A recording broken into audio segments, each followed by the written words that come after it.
Hello, everybody. Welcome back to the Boss Rush Podcast, a great place to play games and be better. I'm one of your hosts, Corey Derrigan. Alongside me, as always, the sleeveless wonder, the man who made me make all of our merch with no sleeves, PC Muscle Race LeRon Dawkins.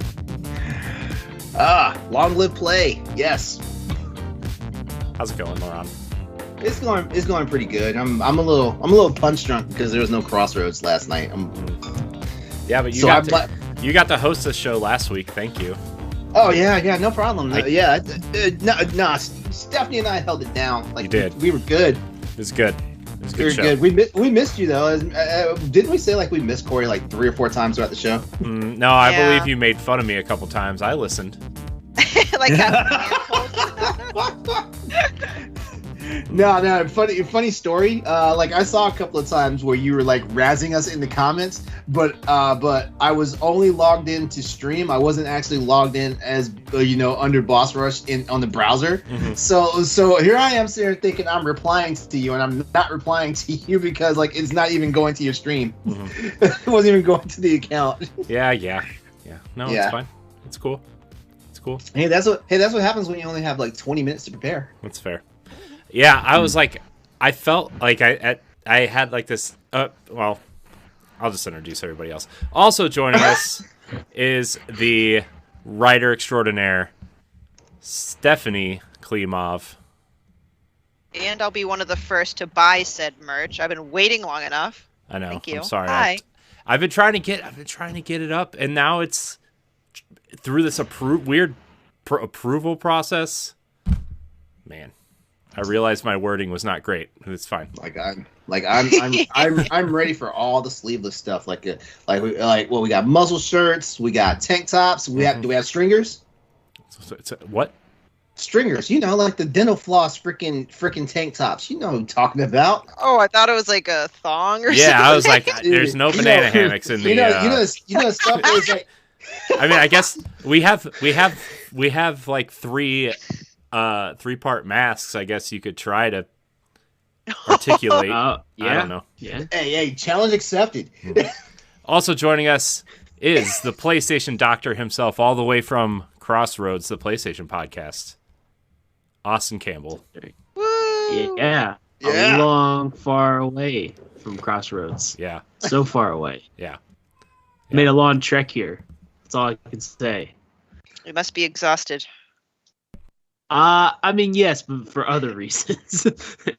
For just life in general, that I'm exhausted. The triangle button fall off your Vita yet? No. I don't use the triangle button for Galgun. That's the right stick. So that's the one where the right stick. No. You use the back touchpad. That's what you use. Don't even try it. I mean, yeah, but it's not really censoring it anymore. It's not really reading the motion anymore because it's just been so worn down from. You wore it from all the fingering. From all the fingering, you wore it out. No, from all those treasures that I had to dust off in Uncharted Golden Abyss. Okay, it's not from Galgun or anything. It's not from panties. Oh man, or anything like that. Just find treasures with good old Nathan Drake. That's all. See, this is what you guys miss when you don't tune in the Crossroads. Wow. All right. Yeah. Well. And there'll be more on After Dark. That happens. Gosh, After Dark's gonna get real. Let me tell you. Listening to shout out to Objectively Bad Opinions podcast with Waz D and the Diggy. They got some wild stories, man. And then I started thinking about my wild stories, and I don't know if I'm prepared to share them on After Dark. I really don't. No, that's what it's for. You're unprepared, and that's okay. That's like the time I was trying to impress a girl when I was really young and in college, and I chugged a bottle, like a big giant bottle of vodka, and I threw up in the yard. Oof.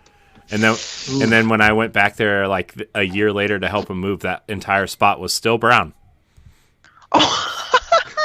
I don't know if it was just coincidence or not, but we'll leave that to everybody else. Stained. Yeah, that was a long time ago. That was like 15 years ago. I have a lot of embarrassing stories, but I've never had that type of embarrassing story. I mean, I mean, Mine have never been public. Like what fraternity were you in? I wasn't in one. Hey, look, we'll save those stories for after dark. Okay, I got a few. I got a few. Kind of embarrassing. It's okay. That's what it's for. So, anyways, by the way, just a programming warning here. My son is sleep training, so you may or may not hear him scream in the background when I talk. I'm going to mute myself when I'm not talking, but no promises. I remember those days. No excuse. Yeah. But continue. But anyways, thank you guys for holding down the fort last week. I appreciate it. I had this weird, it was literally just like a 12-hour bug thing. And I started feeling it at work. I came home. I thought I was going to throw up. And I literally passed out on the couch at 6:30. I woke up at 8:15 or 8:10 or something. I messaged LeRon, LeRon, can you please host tonight? And I'm scrambling to get him the information. I almost just said, hey, just scream it on yours. I know it's already set up for that. But but I want. But you know what I'm trying to do is, particularly at least with the Boss Rush podcast, is I'm trying to make sure it has its own entity. So it's no problem for me to sign out and sign back into my Twitch. I mean, in my OBS settings. I just realized I think my OBS settings still have that stuff locked in, so I need to sign out and sign back into my regular stuff. So there's no problems. So, but I don't want to mess around and stream Monster Hunter on Boss Rush Network. Oh, jeez. I did like Mark's topic a lot last week, though. It was good. It was a good topic. Oh yeah. That dude brings some wonderful topics. I feel like he might soon be my favorite guest for the show. My only question was, why am I on the show now, and just why don't you have him on all the time?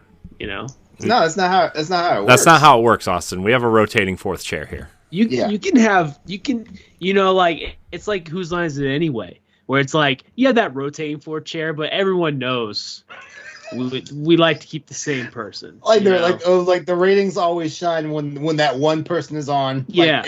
Every so often. There's Chip. There's those Robin Williams episodes that are really great. Whoopi Goldberg episodes, and then you get Greg Proops on an episode, and then you're like, this could have went without. But I mean, that episode wasn't the hot episode. The hot episode was 3 weeks ago when Stoy and I were on. That was the hot episode. Was it the Muscle Man episode? according to our the people in our comments, yes. Yeah, was it the most athletic nerd podcast ever? Yeah, I saw that. What? I'll be on the most unathletic podcast. I'd be down to do that. I could do it. Could be on there. Yeah. I qualify. Wait a second. Hold on. A friend of mine just sent me something. I'm going to see if it works. Oh boy. What works? Something to do with Uber. Remember, 1 out of 3 times it doesn't work. So it's okay. It's okay, LeRon. They have fixes for that. Let's see. Wallet. Scroll to the bottom. Stephanie knows she's a pharmacist. Promotions. Save the night CT. If this works.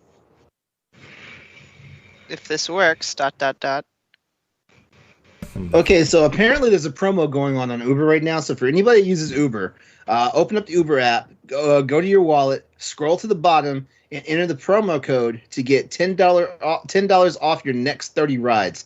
And the promo code is Save the Night CT, all one word together, all caps. Save the Night CT. Mm-hmm. Like I just did it and it approved it. So yeah. All right. Okay. Before we actually get into the meat of the show, LeRon, how excited are you for the Monster Hunter Sonic the Hedgehog crossover that's happening? Man, he's dying of fire. Are you sure? Because your Palico can now be Sonic the Hedgehog. Fat Sonic, by the way. Not athletic, cool Sonic, but, No. Fat Sonic from, Sonic 2. You know what? Here's the one thing I will say in the history of Monster Hunter, since they've been doing like these crossover like DLC things, like there's always one that's bad, and I dare say I think this is the final like DLC, like crossover DLC for Monster Hunter Rise before they start working hardcore on the expansion, and of course they saved the stinker for last. But your dog character can be Tails. Boo. You know, and the sad part is the bad one for World.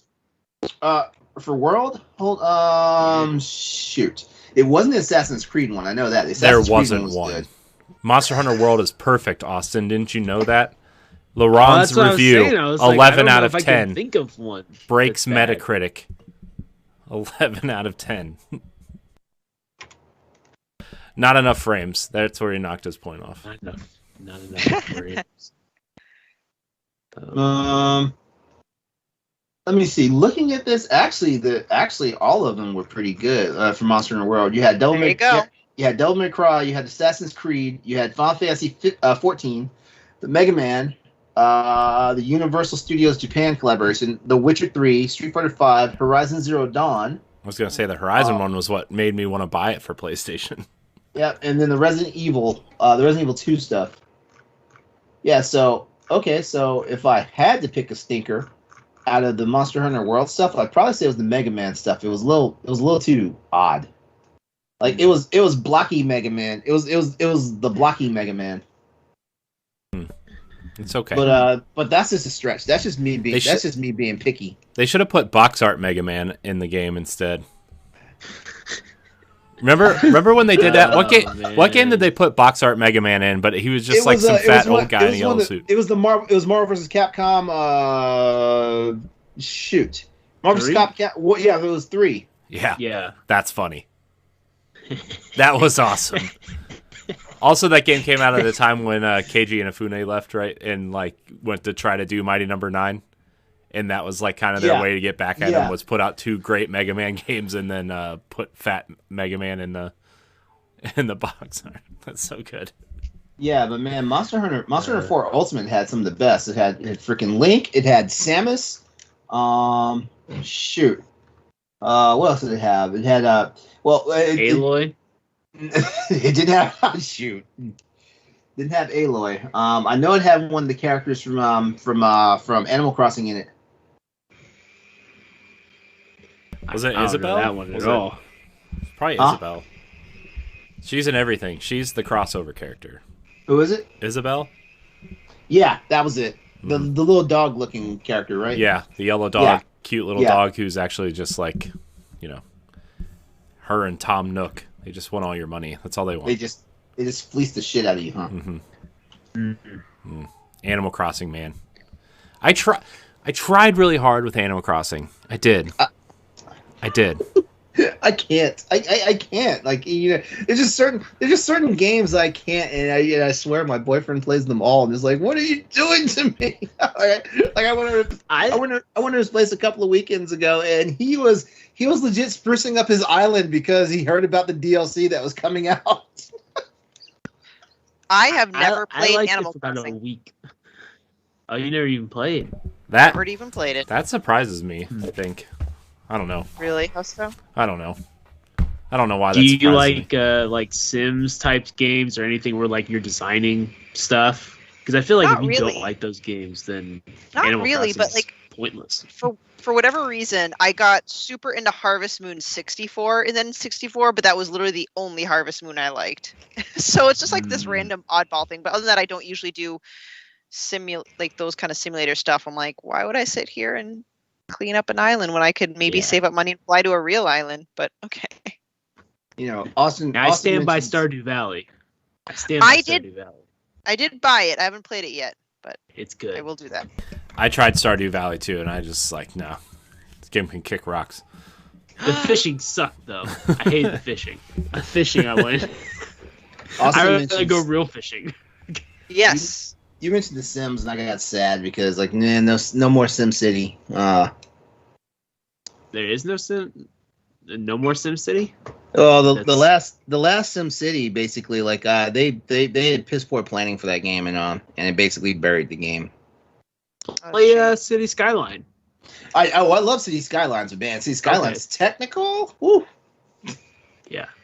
Yeah, it's like it made my brain hurt the first time I played it. I was like, I am not in the mood to play this. Yeah, you know, like we spent all these years like learning how the economy and mechanics of SimCity worked, and man, City Skylines is like, nah, like screw that, man. Like welcome to third year calculus.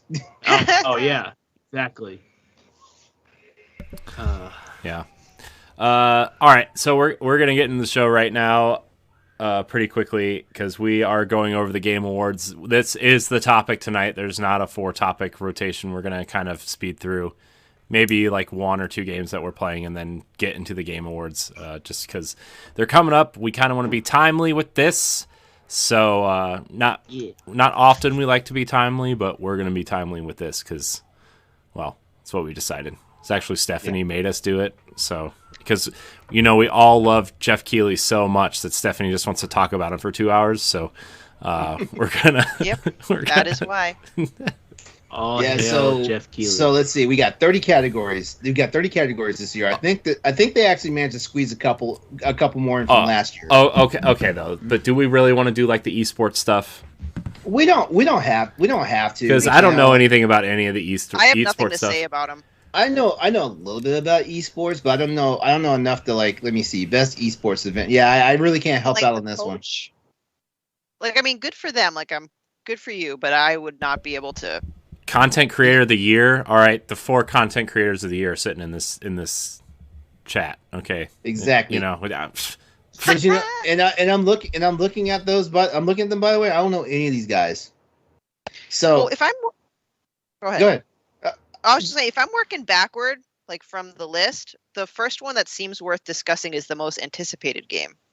Yeah. All right. So, our 2021 nominees for the Game Awards most anticipated game. Whoa. Oh. I'm going to do housekeeping, and we're going to talk about games we're playing first. Okay. My bad. We got excited. Did you not hear what I just said, literally 60 seconds ago? I didn't hear what you said about housekeeping. I heard you say that we wanted to get through this fast. I was trying really hard not to make this a train wreck. It only took 17 minutes. So. Okay, my bad. I'm sorry. You gave me all that power last week. I did. To run and host a show, so it was like. I know. You created a monster, Corey. I did.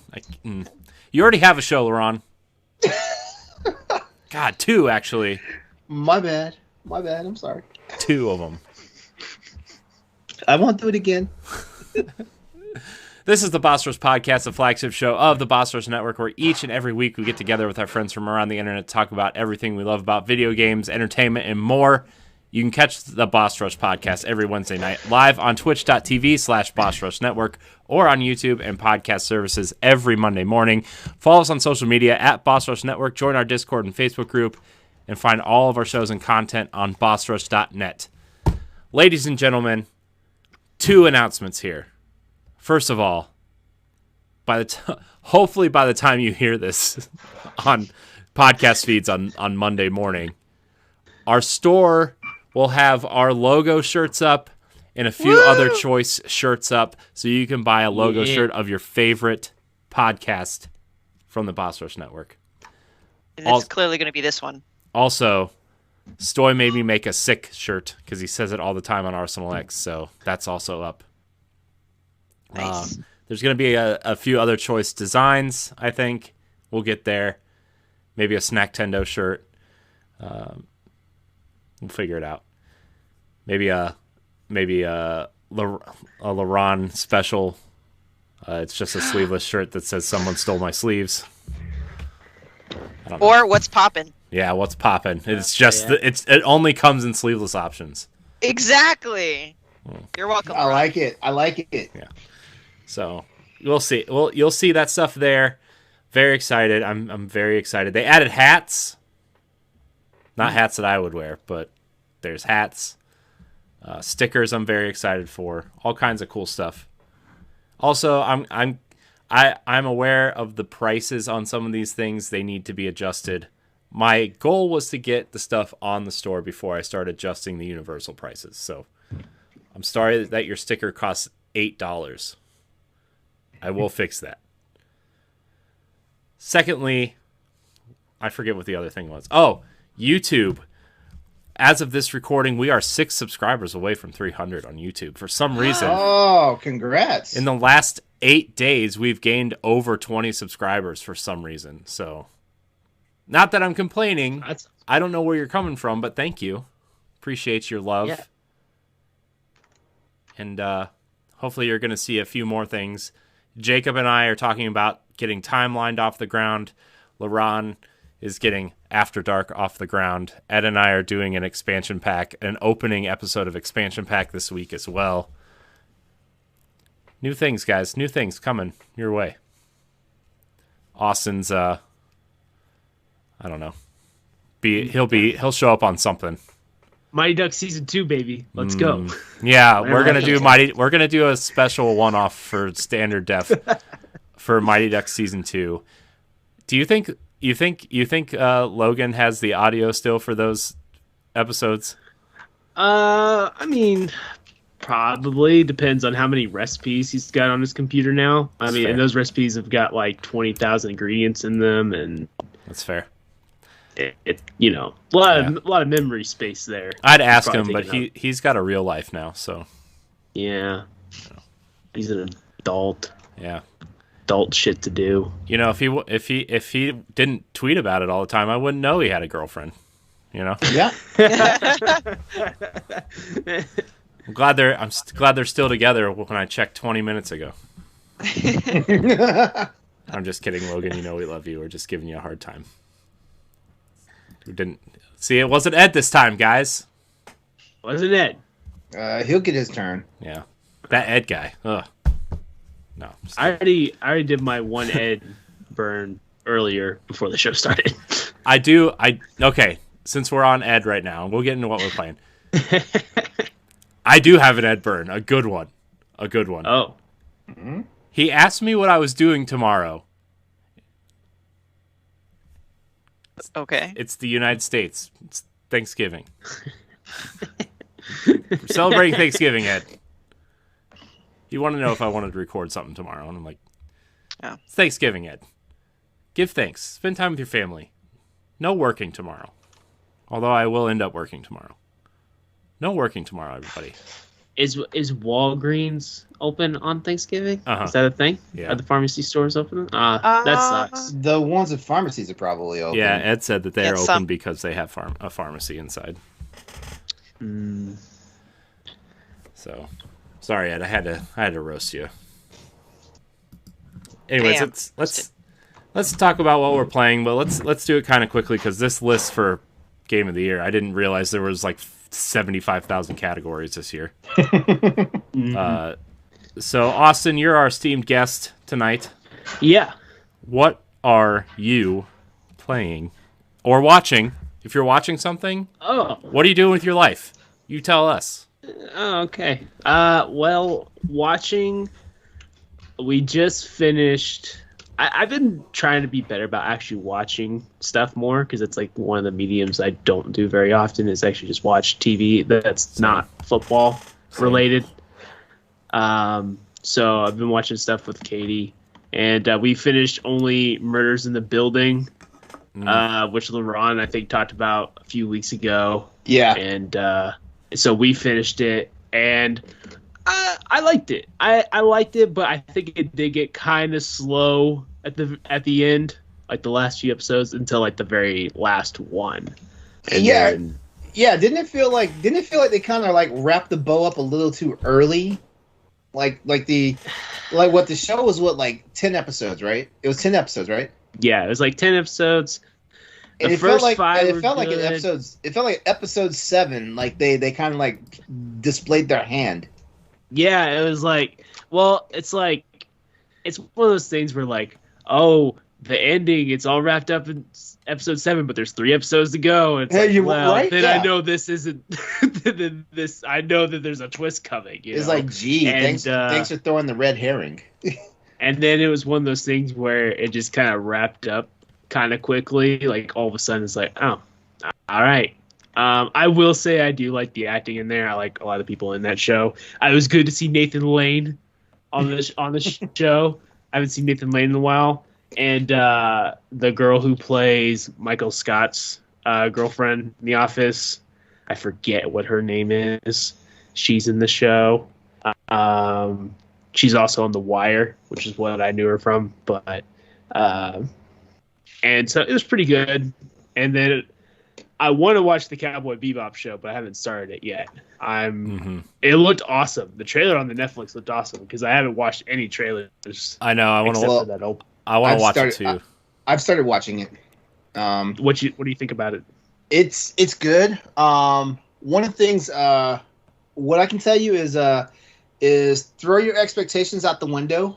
If you're a fan of the manga and the anime, like throw your expectations out the window because they're trying to make it a unique story, but you will see elements of stuff that had happened in the series, which was cool. Like, so they're not playing right to the level of the anime, which is good.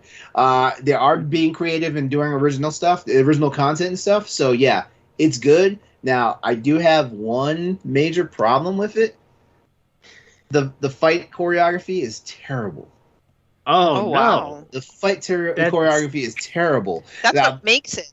The gunplay stuff is great, but when they're actually doing like the hand-to-hand combat stuff, it's like oh, I just want to like jump out this window right now. Man. Wow. That sucks to hear. Yeah, I mean, but in my opinion, like, you know, like what I think it's like eight episodes on Netflix, but I'm invested in the season. Like I'm going to watch the whole season. Like I liked what I saw, and you know the characters, the only character that's needing to grow on me right now is the character they picked for Faye Valentine, but John Cho is Spike, the guy they have for Jet. They're pretty good. I feel like the guy for Jet though, like it seems like he's trying to do like Bo Billingsley's voice for the original voice actor for, and it's like, dude, just use your voice. Can you like tell that he's like trying to mimic his? Yeah, like, he's trying to have that ashy voice. Yeah. Yeah, but I mean, it's good. It's good, and man, like they dropped some money on the production for this show. Like, I mean, like it. Yeah, like. Yeah, I that trailer was like, I was like, this has the feel to it. I don't mind that if they're gonna play off the anime. I never read the manga because I don't read. But you know, I just, you know, as long as it's like, because like Death Note, I knew it was definitely not gonna be like the anime when they put the movie out. But that movie was like also way off. It's just like it was way too off for my liking. So, but I don't have too many expectations for it. Other than it looks cool, but the fight choreography makes it sound a little disheartening. Yeah, yeah. Because then my roommate and I, we watched the first episode, and we were both like, man, like they could have done a little bit better with the fight scenes, given that like the space westerns was all about this crap, you know? Yeah. Is it more boring, or is it more like it's just not done well? It's not done well. Okay. They look stiff sometimes. You know, it's like when you're practice fighting. You know, like it's like that. You know, maybe John Cho needs to go to White Castle, get loosened up a little bit, and he'll be good to go. Well, it's not just him. It's not just him. It's everybody I've seen so far has done like the hand-to-hand stuff. Like they all need to go to White Castle. Yeah, there's a little bit they could have done, but you know, I don't know. You know, it could have been like they just didn't have enough time with the shooting schedules and stuff to like get some more of the stuff down or whatnot. So you know, there's always a reason why some of this stuff, unless you know that reason why is they just didn't care. You know, right.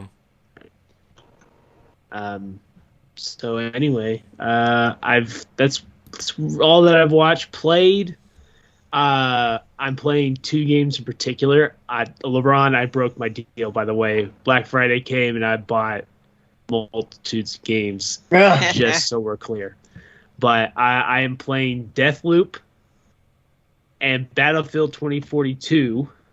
One of them I'm in love with, and one of them I'm not crazy about. And, how much was Deathloop on Black Friday? How much was it? $30 on Amazon. Okay.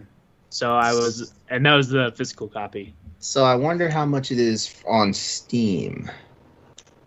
That I don't know, but I think it's also in the PS5 store on sale. But I think it's only $40. And I can hear Stoy like just tearing into me again. like oh, it's $30. It's $30 on Steam right now. Okay. Yeah. I'm in trouble. Deathloop is $30. Guardians of the Galaxy was $30. So I bought that one on Amazon. Yep. Mm-hmm. Mass Effect I found on a $30 deal. So I bought all three of those. Guardians of the Galaxy is not $30 on Steam right now. It's $39. Yeah, it's 38 on Xbox right now. That's why you buy it on that PS5 that you have, LeRon. For yeah, your LeRon. Crossroads show, a PlayStation podcast. Why are you doing this to me, man? He has no answer. Why are you doing this to me, man? Hey, I already got my Black Friday. I already got my Black Friday deal. I got Detroit Become Human for $15 on PlayStation. On PC, I already have it on PlayStation. I already have it on PlayStation. Yeah. Okay. So Austin, I think it's time for you to be the true host of the PlayStation podcast. I get scared when I host, man. The funny part is I'm been trying to groom him and Nelly. I've been trying to groom them. Why are you trying to leave? I'm not trying to leave. I want to do like you, Corey. I want to be more like the production side. But I like doing both, LeRon. I like doing both too, but I want to have the flexibility. It's fair. Like okay, like Austin, you got the show tonight. Have at it. Here's the thing, LeRon. If I host, it's gonna be like Ron Burgundy and Anchorman. Okay? Never mind. The script word for word. Are you gonna read the teleprompter like a question? Yeah. I'm Ron Burgundy. This is Crossroads. Never mind. I'll stick with it for another 60 episodes. I will tell you, LeRon, one of these games you should buy on PC, and that's Battlefield 2042. Because let me tell you, there are some things that they decided to do with this game on PS5 as far as like your loadouts and switching your attachments on the fly is a pain for like quick. Like it's not quick and smooth. It's really clunky. You have to pick a directional button to pull out your grenade, which is there's not a dedicated grenade button or anything. A dedicated. What? Yeah, you have to push. So don't like that. You hold. So L2 is to hold down your aim down sights. R2 is to shoot like normal. L1 is to switch your attachments now. So you hold L1 and you'll push like triangle to change your scope. Circle changes your clips. And I haven't unlocked enough to do what X and square is, but they are there for some reason. Could be different things, could different stocks or whatever. But then you have three directional buttons. One of them is like a gadget. One of them is a grenade. One of them, I think another one's like a defense gadget. And you have to push on each of those directional buttons and then press R1 to activate it. And then press triangle to get back to your gun. It's really kind of clunky, not smooth. It would be terrible in a Call of Duty or like a Halo sense where it's like arena shooters where everyone's everywhere. It would be an awful thing. But since it's a little wide open, you have a little more time to plan, but still kind of annoying. And I can see where PC would be way easier, way better to do on the fly. Especially keyboard and mousing it. Yeah. So it's a decent game. I'm not upset that I bought it, but I really hope that there's a lot more changes coming to it. There's a lot of glitches. There's a lot of funny glitches in it, which I'm okay with because, I love Bethesda games. So yeah, I am okay with glitches in games that make me laugh. So, but Battlefield has a lot of them, and it's just. I'm not very good at the game either. I'm way better at arena shooters than like this wide open plane type stuff with different levels, and I'm way better in the smaller spaces. But it's still a pretty good game. However, Deathloop, the other game I've been playing, is awesome. I love it, and what I'll say is because it's going to be on the Game of the Year stuff later, so I'll talk a little bit more about it later. But what I'll say is I love roguelikes. It has a kind of a roguelike element to it, but I hate stealth games. This does enough to where it made me like the stealth game, because if you mess up, there's plenty you can do to reverse it, and it's not going to punish you in the end. As far as I know. Roguelikes, if you die, there's enough to reverse it to you don't lose as much as you would in a normal roguelike. It's a lot more forgiving in both aspects. So I feel like if you don't like stealth games and you don't like roguelikes, you could still like this game because it's very forgiving on those mechanics in the game. I love the character Colt. The main character, he's great. I like Juliana, the girl that's hunting you down. It's really, really cool. It's really funny.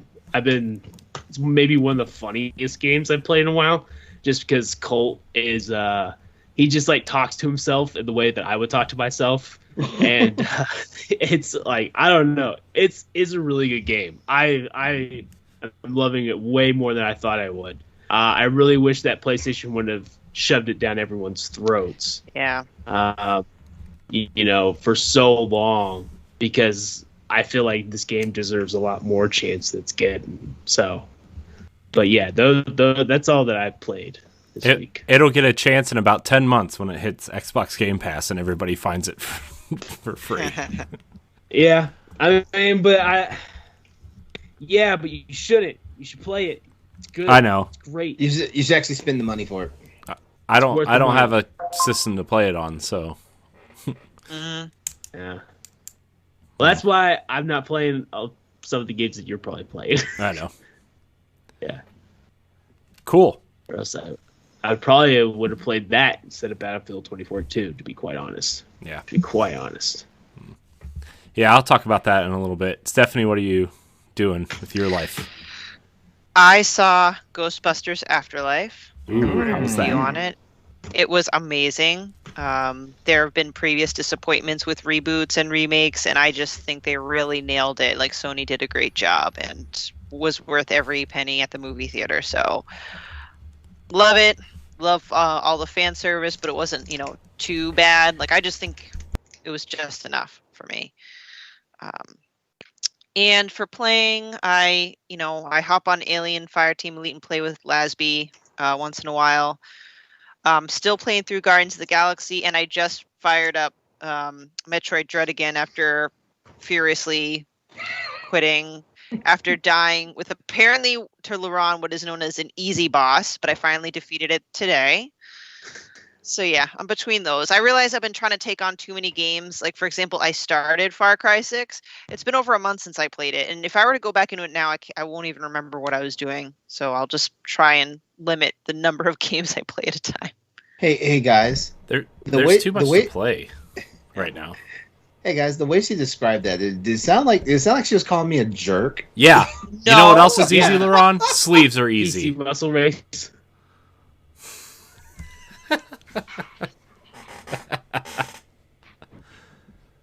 as he takes a sip from from his first Yeti. You know why it's easier on LeRon's is because he's got the emulated version, and so they got easier bosses on it. I'm sure. Mm-hmm. Yeah, he modded it to one shot all the bosses, and he had all the items at the beginning. Yeah, he's got God mode on. He's got like a fucking candy cane launcher that one shot kills. Mm-hmm. Actually, what I'm trying to do on this next run of Metro is I'm trying to sequence break everything. I'm trying to get stuff like earlier than need be. And it's probably easy to do with a modded version, isn't it, LeRon? Yeah. He's like going through the walls. He doesn't have the David Jaffe problem. He just like floats through the walls.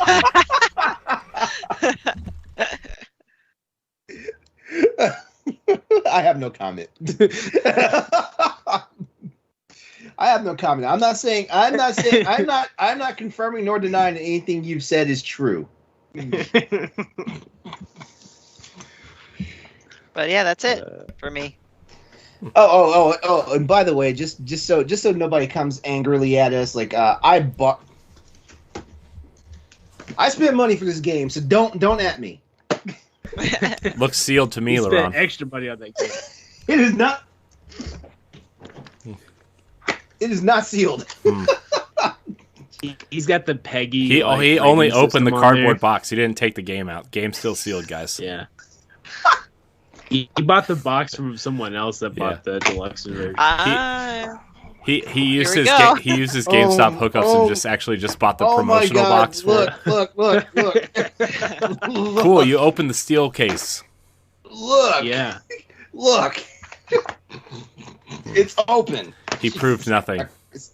I don't believe you until you put the game in your mouth and it tastes bad. Yeah. That's the only way I'll believe it. That look, I don't know. He was contemplating doing that. Oh, he's got one of them fancy cartridge cases. Ooh. What was that? Don't do it, LeRon. Oh God, you're gonna regret that. He did it. No. The contacts are outside my mouth. No, but your mouth is gonna start tasting real bad soon. No, whoa. Oh, that is disgusting. Oh my God. I told you. Oh, that's disgusting. Kids put these in their mouths? What the hell is wrong with them? It's to prevent them from putting them into their mouths. They still do it. I'm aware. I have a 3.5-year-old. Also, on occasion, I put cartridge in my mouth to hold it while I was unhooking something and forgot that it was like tasted bad, and then I had that taste in my mouth for a while. And as soon as your tongue goes across that area, this. Where's my? I have a confession. Where's my chapstick at? Oh my God. I have a confession. Pre-COVID, when the Switch came out, I bought like all the games that came out day one, even like Bomberman and 1-2 Switch. Yeah, I did too. And let me tell you, I took back 1-2 Switch, but before I did, the whole thing about it tasting bad, I had to try it. It's a 1-2 Switch. 1-2 Switch is my nephew's favorite Switch game. And then took back the game. Hey, you sure as hell switched that as soon as you played it, didn't you? I did disinfect it. But this is Sure pre-COVID, so who knows what happened? Who knows what happened? Who knows? Speaking of putting things in your mouth, LeRon, what are you doing with your life? I didn't do any gaming this last week, but I've watched enough new premiere shows. Star Trek Discovery season 4 started last week, and I'm a Trekkie, so I'm not going to bore you guys with details. It looks like it's going to be fun. It looks like a nice setup for what's going on this season. I'll move on. We just talked about Cowboy Bebop. I've watched the first 3 episodes of Cowboy Bebop. I'm liking what I'm seeing, despite what I said about like the fight scenes and all that stuff. And like I said, like just going with, don't go on with expectations of seeing a retelling of the anime, because I feel like what they're setting up, like they could set up for like more episodes than the anime actually did. So that's a cool thing about that. I watched 1.5 episodes of Hawkeye today. Oh, how's Hawkeye? Oh, you're gonna love it. You're gonna love it. Because I'm gonna watch it. I'm gonna watch it when we're done recording while I'm editing. Yeah. Oh man, good luck. Good luck. There's so much stuff going on that you're going to be able to get your edits in. Yeah. It'll be fine. I don't have to work tomorrow. Okay. Now here's one thing I like, because you know what, I get a lot of flack for this. I actually like Hawkeye's character in the movies. Mhm. Like he's one. Like I feel like he's me. Like because like remember in Civil War when he went to break Wanda out of the Avengers compound, Mhm. and like Vision started whooping his ass, and like one of the things he said when he got like tossed to the ground was like, I knew I should have stretched. Mhm. like that is me. He's so dry. Jeremy Renner Yeah. is so dry in his delivery that it makes it funnier. Like that dry Yeah. delivery makes it funny. Yeah, but yeah, like so far what I'm seeing, because like the first 2 episodes are out right now on Disney Plus, which Mhm. actually shocked me because they're episode 1 is like 53 minutes and episode 2 is like 40 something minutes. So Mhm. I was actually shocked that they gave us like an hour and a half of content. You know, Mhm. you know the first week and stuff like that. But so far it's good. I am kind of when it comes to the Marvel Comics universe, like I'm more of an X-Men person. I don't really dabble with the Avengers that much and stuff like that. So Mhm. a lot of the characters and stuff are throwing me off. You know. Speaking of X-Men, did you see that Hugh Jackman might reprise his role as Wolverine in Doctor Strange? Yeah, I saw that. I got real excited. I'm sorry. I saw that. You know, I'm like, you know, good for him because I thought he was trying to quit that character. I mean, it's probably the same as what's happening in Spider-Man, right? It's just like a one-off thing. Plus they have to get Deadpool here at some point, right? Mhm. And that's probably how they're going to get him in is through one of the multiverse movies, right? So, Yeah. Now, the one thing I will say, and this is not a spoiler for anybody that's already seen the Hawkeye trailers, is that this season's gonna feel like a caper because like he's trying to get all this stuff done before Christmas to get home with his family, and that's the part that's actually making it interesting because like some of the situations he's gotten into, like I can't spoil anything for you, but my God, like, you know, like people are like he's walking around the street and people are recognizing him and stuff like that, and it's hilarious. one of the posters that I saw today had them both in the purple costumes, which was like, Yeah, that's interesting. yeah, So, yeah. I have like the biggest crush on Haley Steinfeld. I do. I do too. Shh. She was in one of the Transformers. She was in the movies, Bumblebee right? movie. The 5th one? Oh, the Bumblebee one. Yeah. Yeah. Okay. Yeah. She was also in Pitch Perfect 3. Yeah. 2 and 3. I didn't watch the third one. You should. They're good movies. I watched 1 and 2. Those are the I didn't movies watch that I 3. watched. Pitch Perfect. I didn't watch Bumblebee, but I did as hell watch Pitch Perfect. I love me some Pitch Perfect. So there. Yeah. That's So yeah, those are so far based on what I've seen, like Cowboy Bebop, Hawkeye. All give my stamp of approval for as far for our Boss Rush listeners tonight. cool. All right. Neat. Now, did you watch the Star Trek Nickelodeon animation? Prodigy is so good. Oh gosh. Oh my Is god, it? Prodigy is so It good. isn't. The first 5 episodes are out right now. The show's on break. From what I'm hearing they're dropping 5 episodes at a time, which typical Nickelodeon and Cartoon Network bullshit, if I'm being honest. But first 5 episodes are out. Like so, like I consider that a story arc by itself. Those first 5 episodes are so good. I mean, and you know, like I love how they have this nice balance of like, you know, this is supposed to introduce like kids to Star Trek, but at the same time not like throwing Star Trek up at you, but at the same time like they're mentioning stuff and like the Trekkie in me just resonates, like all this goodies and all this goodness and stuff that they're throwing out there to his fans and stuff like that. Watch the first 5 episodes. You won't be disappointed. I know for sure. Like episode 1, you can watch on YouTube right now.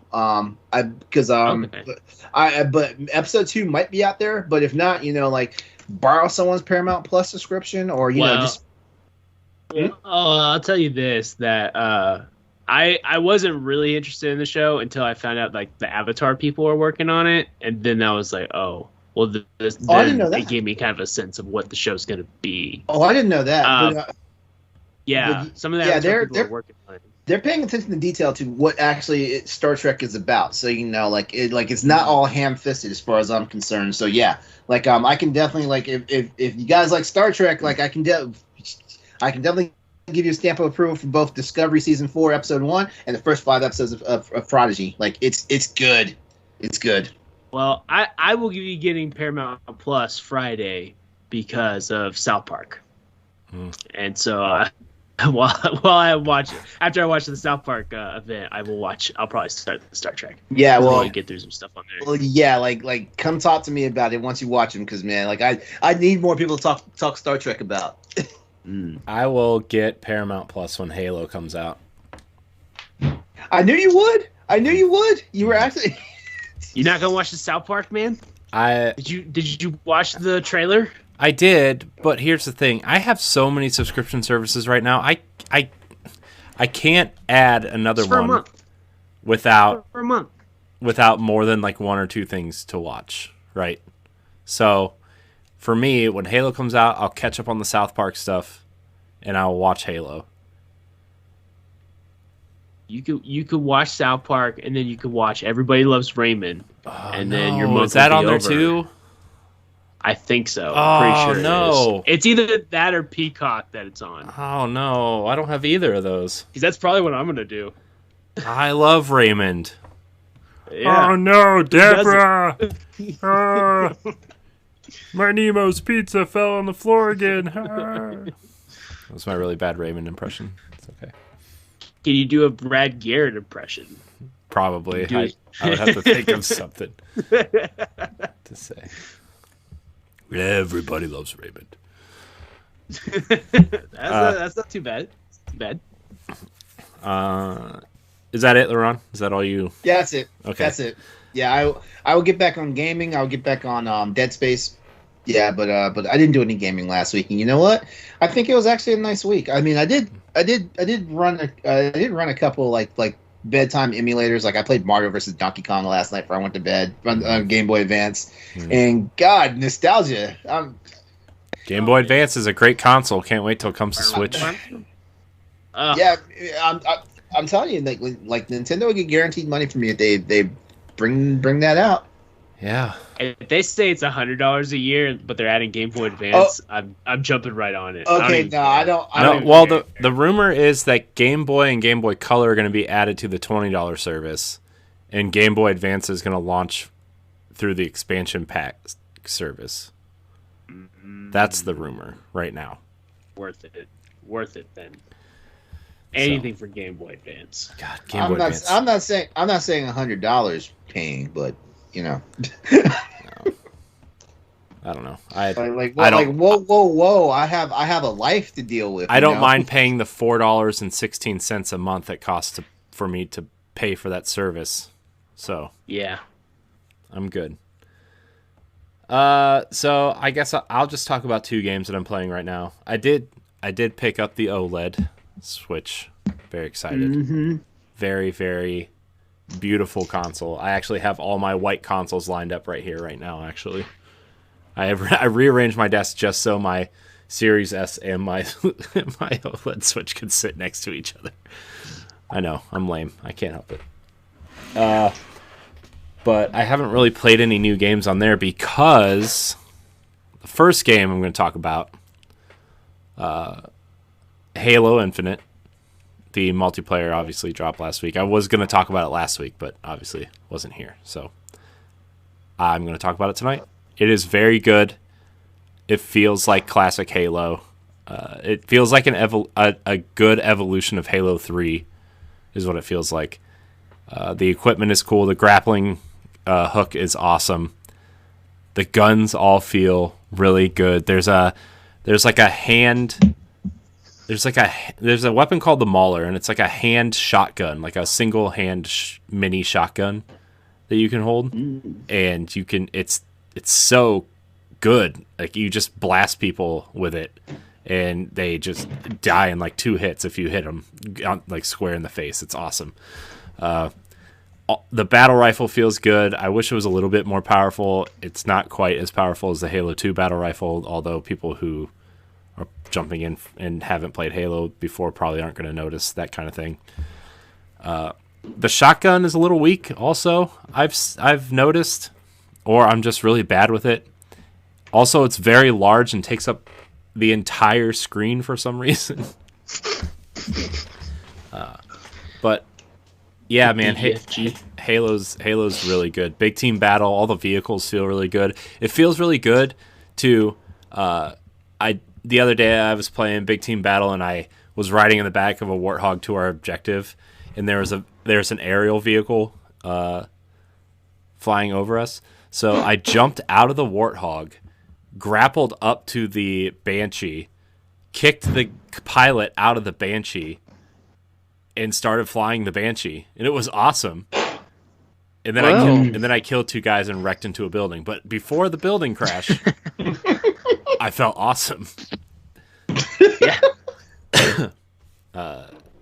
The battle pass kind of situation aside, like this game's going to have long legs. This game is going to be around for a long time, and especially at a point where Call of Duty is having a down year. It seems like might be Call of Duty's last year if the law has anything to say about Activision. And kind of the way that Battlefield is kind of broken on consoles, it seems like. Halo being free to play and coming out this polished and this good, and the only thing that people are complaining about are the progression in the Battle Pass stuff is like, that's easy fix. That's an easy fix, I think. Which, by the way, I think is a dumb. I mean, I've played many games of Battle Passes, and the way that Halo's doing it to where you can always get it, you don't have to get it in a certain time frame. I wouldn't even worry about it. You're going to play the game regardless. You know. Well, it's all cosmetic stuff. Correct? You have to buy how it works is you have to buy the Battle Pass during that season, but it doesn't go away. So, like, you can keep working on that Battle Pass into the next season. But if you missed the previous season, you can't go back and buy that Battle Pass. Okay. So, but, I mean, it's still, like, it's $10, right? I mean, that's pretty standard for a Battle Pass. Also, they did already fix the progression where, like, at first you weren't getting any progression on the Battle Pass by completing a match. You had to complete the daily and weekly challenges to gain progression. But now they fix it to where you get XP when you complete a match, which was one of the biggest complaints, which is nice. Oh, well, that's understandable then. Yeah. Because then you're not letting people play the way they want to play. Yeah. If you do daily, weekly challenges. Yeah.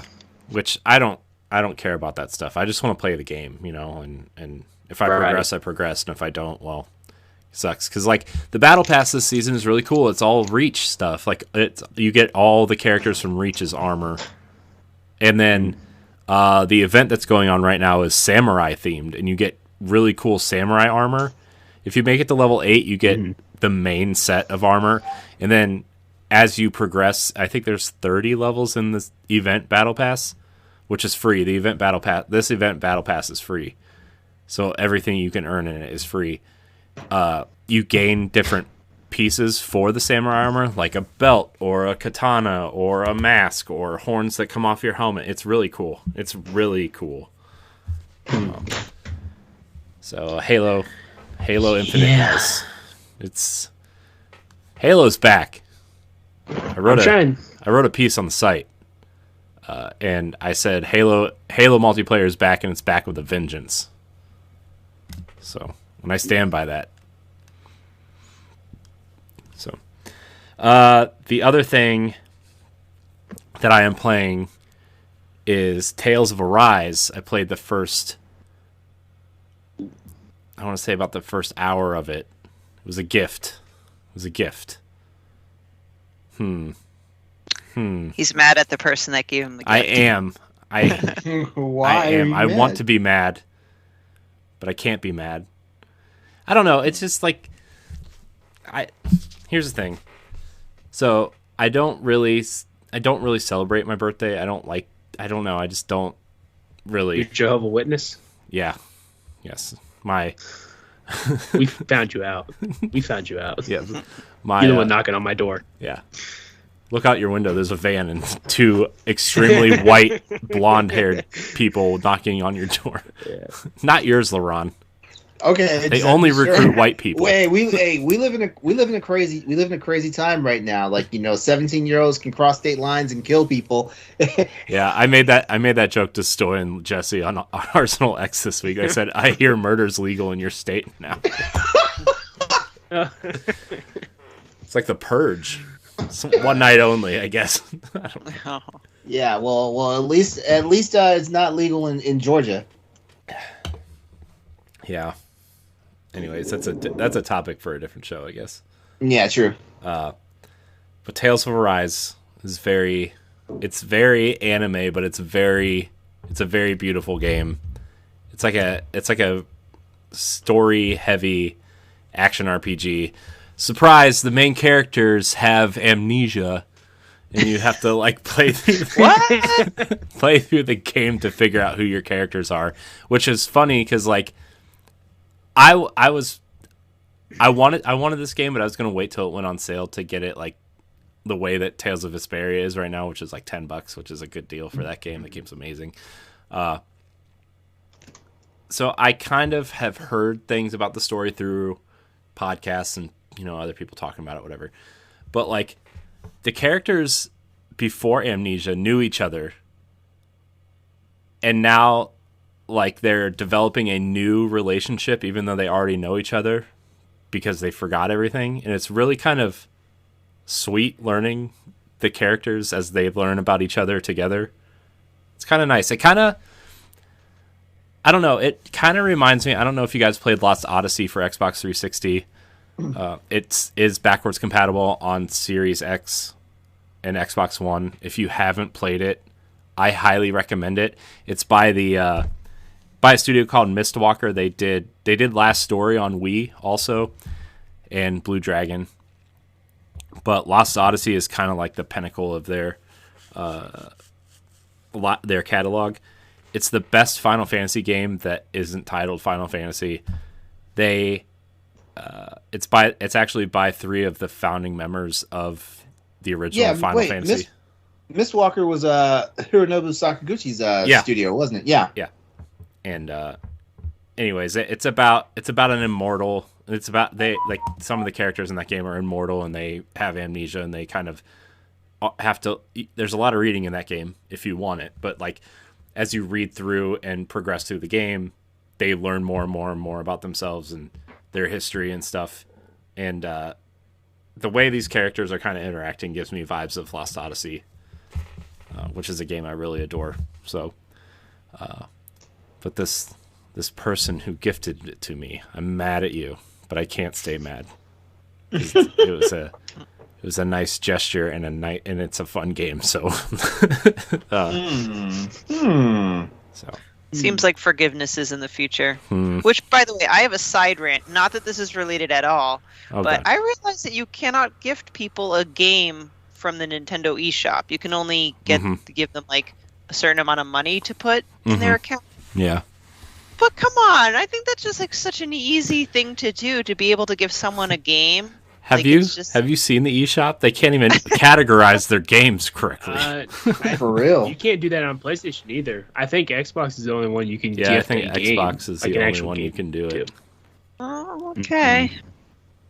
So, but yeah. So those are the games I'm going to stick with. I've played other things, but I want to get to this Game of the Year, this Game Award stuff, because it is important.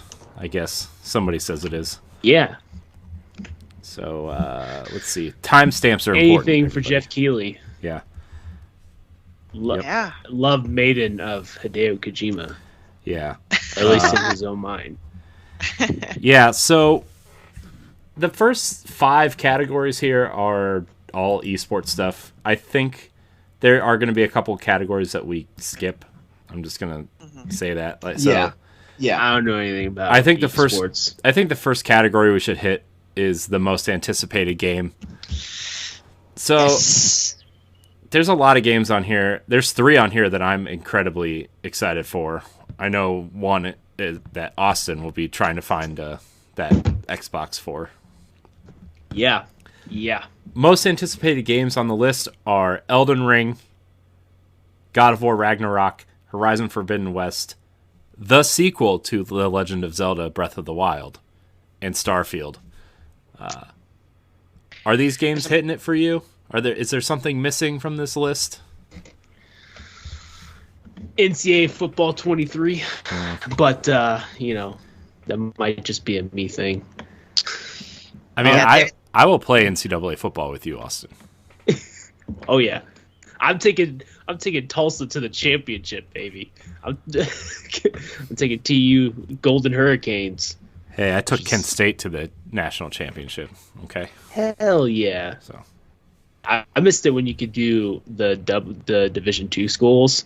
yeah. So you could be like Norfolk State.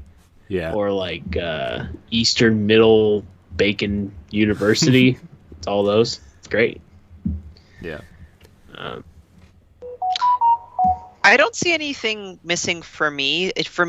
I'm actually torn about which one would actually win, because it almost reminded me of like 2017 with the Horizon and Breath of the Wild, because I think Horizon Zero Dawn came out in 2017, the same year, right, as Breath of the Wild. Yeah, 3 days So before. I mean, like, part of me thinks Breath of the Wild might take it just because of what happened with 2017, but at the same time, like, Horizon Forbidden West, it's just so, I don't know. So for me, if I'm going by Keighley logic here, it's going to be Elden Ring, I think. Yeah. By Keighley, just by Keighley logic. That's going to be that's going to be the title of the episode, Keighley logic. Boo. Plus, they introduced the game, didn't they? Mm-hmm. Didn't they No, did they reveal it? They revealed it. Yeah, I guess they revealed did. it. I guess they did. Yeah. For me, I think what I would pick is Breath of the Wild 2. That's my personal pick out of all these games. Horizon Forbidden West is a close second. I feel looking at this list because these are ones that people can vote on. I have a funny feeling that it's going to be a dead heat between Elden Ring and Breath of the Wild sequel. Yeah. Yeah. I don't know. I think God of War has a lot of pull, though. I think it's going to be between Elden Ring and God of War. I don't know. Personally, I think God of War was a good game. I don't think it's a great game. I had a lot of issues with that game. I think the map sucks. I think the quick travel sucks. I think a lot of things about that game could have been better. I think it's a good game. I think it's one of PlayStation's best games. But for me personally, I had a lot of issues with that game. But I think Horizon Zero Dawn is PlayStation's best game. That's my personal opinion. You know something I thought about the other day, Corey, is God of War is a 3D Metroidvania. It really is. I guess you could say that. Although you don't really use items to progress, though. You do have to do some backtracking. Well, you use power ups for different ways, but yeah, that's true. Anybody else have anything to say about this category? I think this is Starfield is my one. Yeah, that's who I would pick. I said this the other day that God of War and Horizon, while I am excited for, these are sequels to games that I've already played. So I know what I'm getting. I'm just getting more of it, which is great. I'm not going to even go into my quarrels with Breath of the Wild, but Starfield is the reason why I want Xbox. So it's I will pay $500 just to play that one game. To be quite honest, I'm very, very excited for it. Follow-up question though: which of these games is least likely to get released next year? Breath of the Wild 2. That's what I was thinking. I mean, Breath of the Wild 2. It's either that or Starfield. I mean, we don't even have a title. I mean, Breath of the Wild was supposed to come out in 2014, and it didn't come out till 2017. So, I mean, to be fair, they did rework a lot. Because if you look at that original trailer and that original gameplay session that Miyamoto and Aonuma it was like the off-screen footage of them sitting together playing it.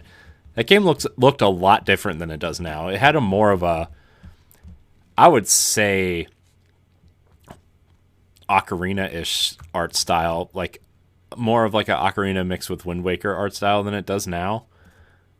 It just looked totally different. The towers looked different. The landscape looked different. It just looked totally different. And I think they want to get this game right. I think they want to really try to optimize it for the Switch, because if you guys remember, obviously Breath of the Wild was a Wii U game that they ported to Switch like 6 months to go. And it, as much as I love that game, it did not run great on the Switch, especially when there was a lot going on. So I think they're really working on optimizing the game for the Switch specifically. But I think out of all of these, I think that's the one that's going to get pushed, which would suck. Because, not that we don't have enough to play next year for Switch already, but, Us Zelda fans can be kind of ravenous. No, that's not true. Maybe we'll get a Wind Waker HD remake instead. That'd be great. Hey, we already have that though. Can we we just don't have it on the current? Look, the Wii U. if they pushed Breath of the Wild out of next year and they gave us Wind Waker and Twilight Princess together, I would be super okay. I would be okay. They will get my money. Those are the two best Zelda games. Twilight Princess, best Zelda game. Wait, stop. Twilight Princess, best Zelda game. No, we're not doing this tonight. Next topic. We're not doing this. We are not. All right. Next is best debut indie. The Artful Escape, The Forgotten City, Kenna Bridge of Spirits, Sable, and Valheim. Am I saying that right? But I haven't played it, but just looking at it and from what I know and seen from these games, I would say I would think Kenna Bridge of Spirits deserves this one. I would be in absolute agreement with you. Like I've heard of Sable. Yeah, it's not good. I don't know why it's on this list. I've not heard one person say they like Sable. It's bad. Right? It's bad. Like, I don't understand why it's on this list at all. Is that the Keighley Logic there? Are these the only debut indie games this past year? I mean, I feel like they've been more. Yeah. I'm gonna say The Forgotten City. I've heard a lot of good things about The Forgotten City. Yeah. It's a game that I want to play. They say it's you got a lot of Skyrim-like play. Well, it started out as a Skyrim mod. Yeah, but like real life, which makes it interesting.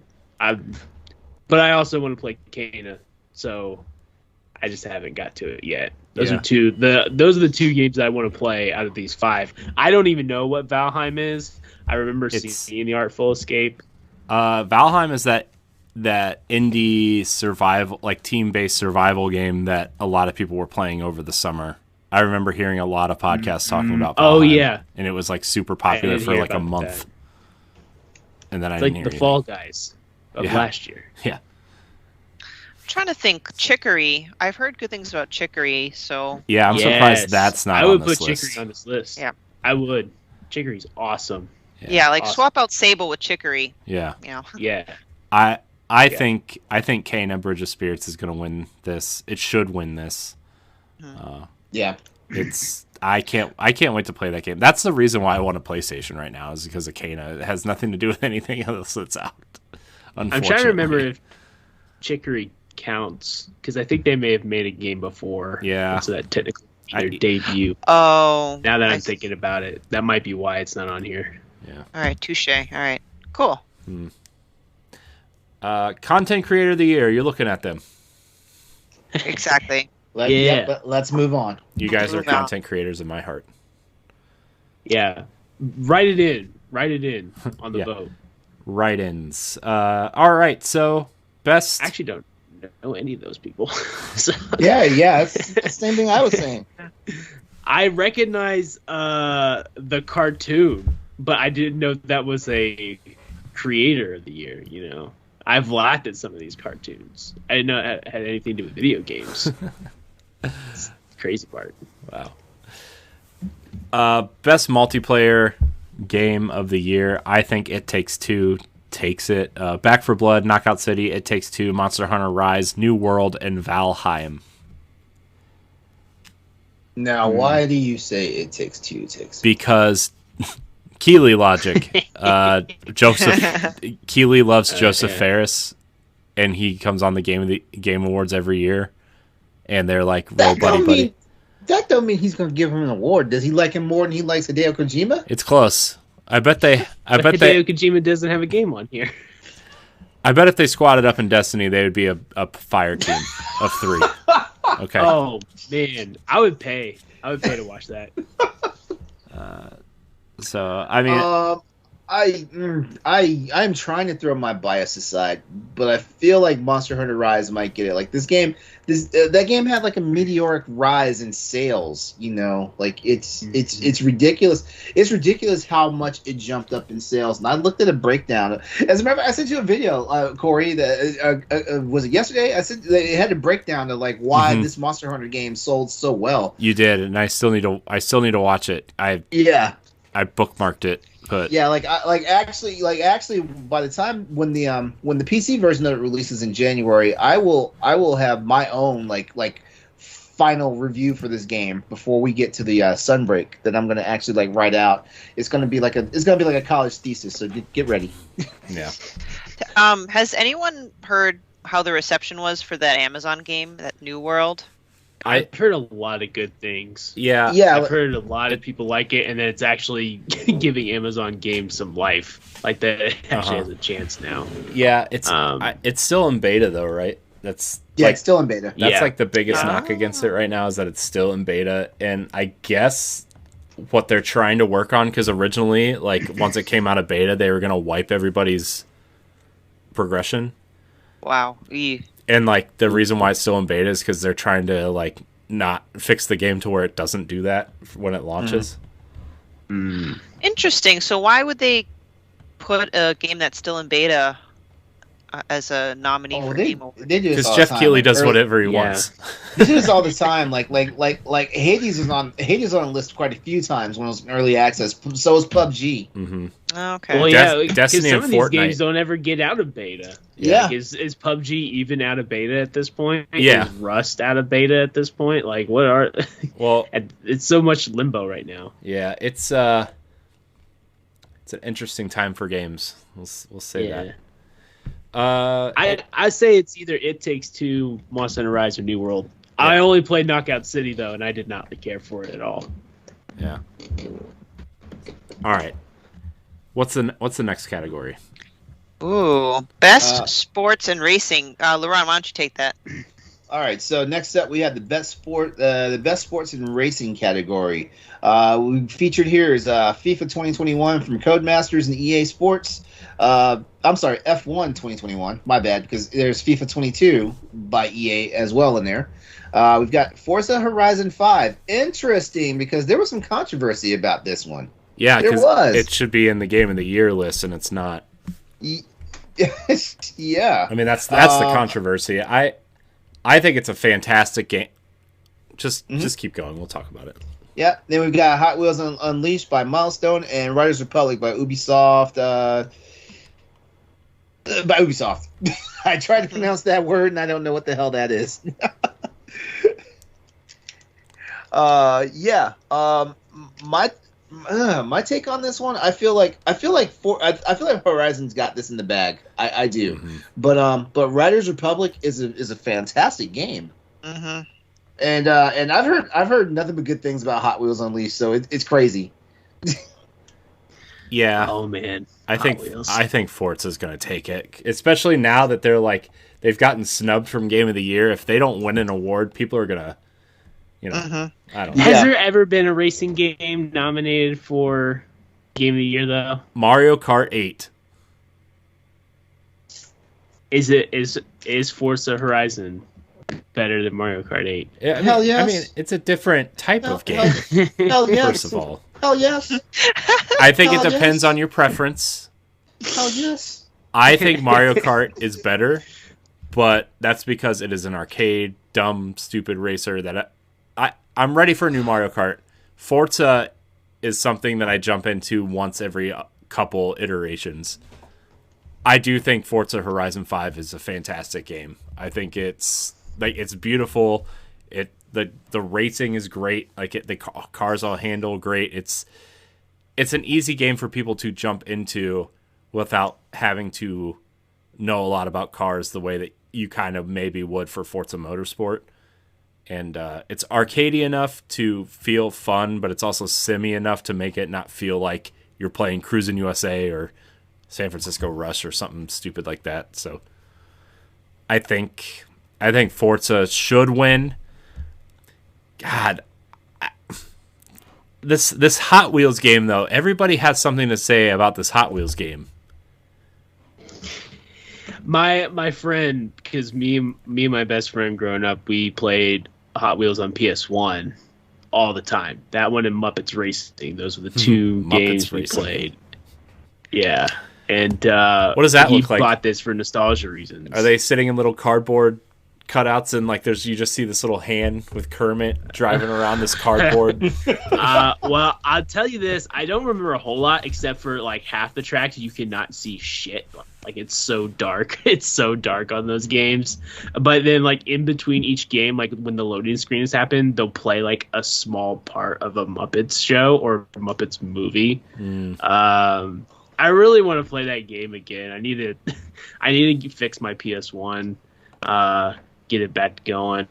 I honestly, I probably just need some new wires for it, but he says that Hot Wheels Unleashed is good. He bought the like special edition that came with the Hot Wheels and everything. But we'll see. I just know MLB The Show 21. It's kind of a bummer.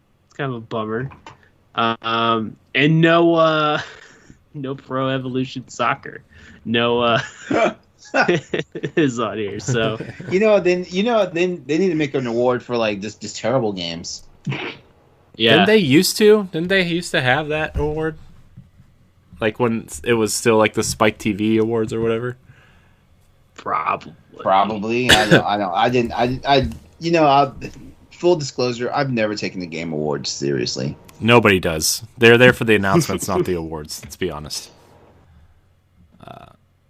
All right, let's move on here. We have Best Sim and Strategy Game. We have Age of Empires 4, Evil Geniuses 2, World Domination, Humankind, Inscription, which I know a couple people on Boss Rush really love that game, and Microsoft Flight Simulator, which I think is going to win. No cap. I think that's going to win also. Just because like Jeff Keighley wants some of that Microsoft money. Yeah. Yeah, my vote's to Microsoft Flight Simulator. Although I've heard Age of Empires 4 has been fantastic as well, but Humankind also. But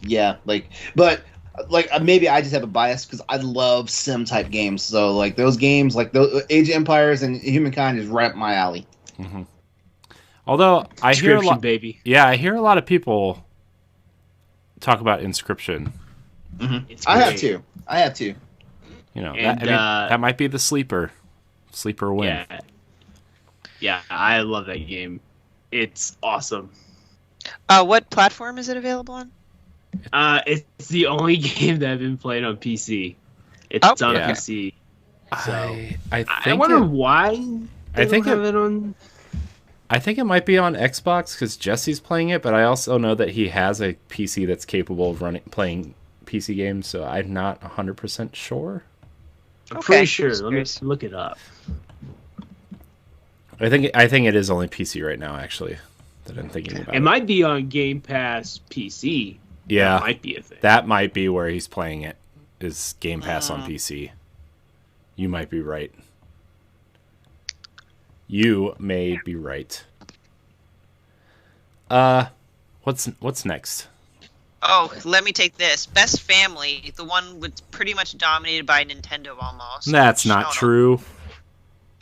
I mean, it's like so cliche. Anyway, It Takes Two is also here, as well as Mario Party Superstars, the new Pokemon Snap, Super Mario 3D World plus Bowser's Fury, and WarioWare Get It Together. This is a tough category. Man. I have to recuse myself from this conversation. Now, Does this list make you mad? No, it doesn't make me mad. I mean, yeah, there's a Mario Party game in there, so like I'm kind of triggered. Mario Party Superstars is great. Game of the year. Notice where I was at last week during the Mario Party, the Boss Rush Mario Party a-thon. Notice where I was at. Well, we didn't end up doing it because I had a screaming kid, and then it just fell apart. Okay. All all seriousness though, like all these games are actually good games. If I were to have a pick, I would say It Takes Two, because It Takes Two legitimately gets people on the couch and co-op. Yeah, but it's not really a family game. It's like It's not. It's a co-op game. It's a game about well, I don't want to spoil it for people, I guess. For the past few years, I've been trying to break down these categories because sometimes the games they throw in there don't make any sense. But for Best Family, the way it's described is for best game appropriate for family play, irrespective of genre or platform.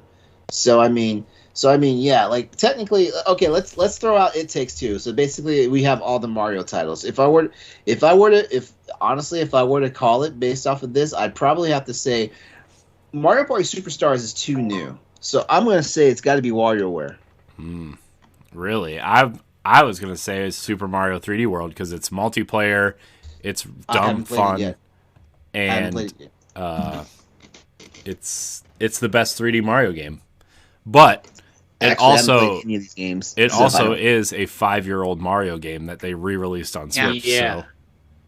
I was gonna say I played Super Mario 3D World. I don't own it, so I've never played all through it. But what I play is great.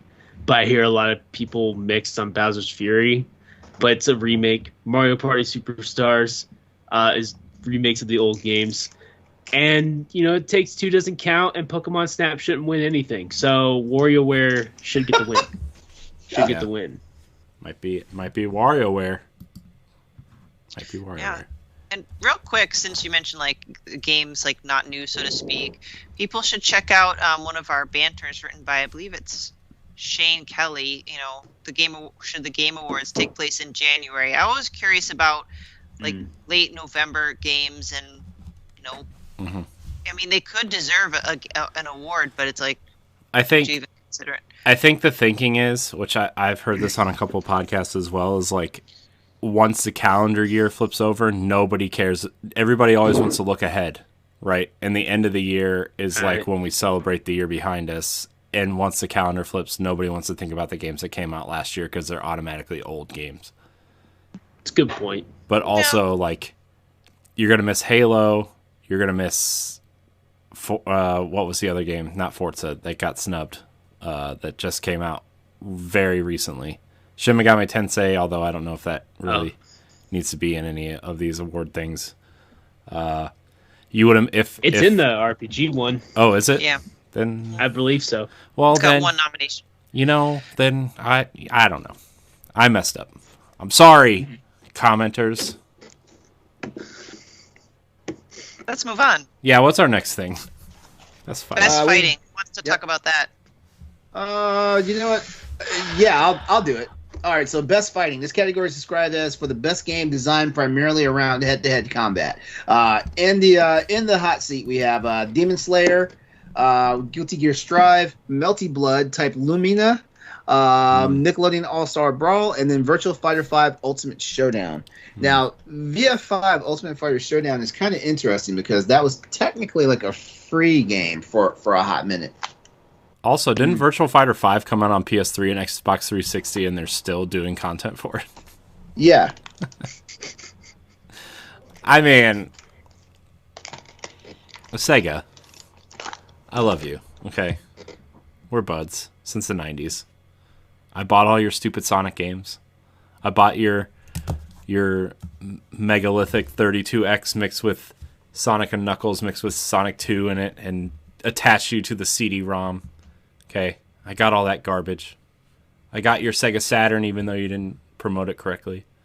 I even supported your Dreamcast, which is your best console, and you abandoned me. Why is Virtual Fighter 5 on this list? Why is Smash not on this list? That's the game. that everybody's talking about is Smash and the characters. Not that it should win, but it should be on the list. If Virtual Fighter 5's on this list, Smash should be on the list. Sorry. I don't know. That was my rant. I have nothing to say about any of these games. Dude, come on. We have rants about the Game Awards every year. Come on, like that should be par for the course now. Whenever the Game Awards puts a list out, everybody rants. Guilty Gear Strive is going to win because Arc System Works makes the best fighting games. That's my logic. And what the Melty Blood? What is that? I've never even heard of that. Is this some sort of scientific? It's made by French bread. Melty Blood. Ugh, I don't know. Nickelodeon All-Star Brawl couldn't even put voices in it. So it's another like Demon Slayer, just an anime game. Stephanie, you're a doctor. What is Melty Blood? I don't know. And by doctor, I mean what happens when your blood melts? You deal in the medical field. Blood is already a liquid. Blood that's melted.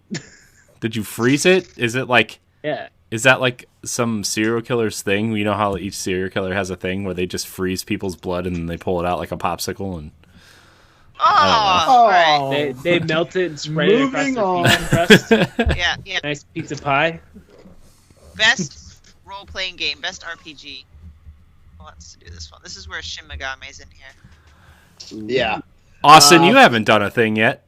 Yeah, Austin, go. Alright. Best role-playing game. The best game design with rich player character customization progression, including massively multiplayer experiences.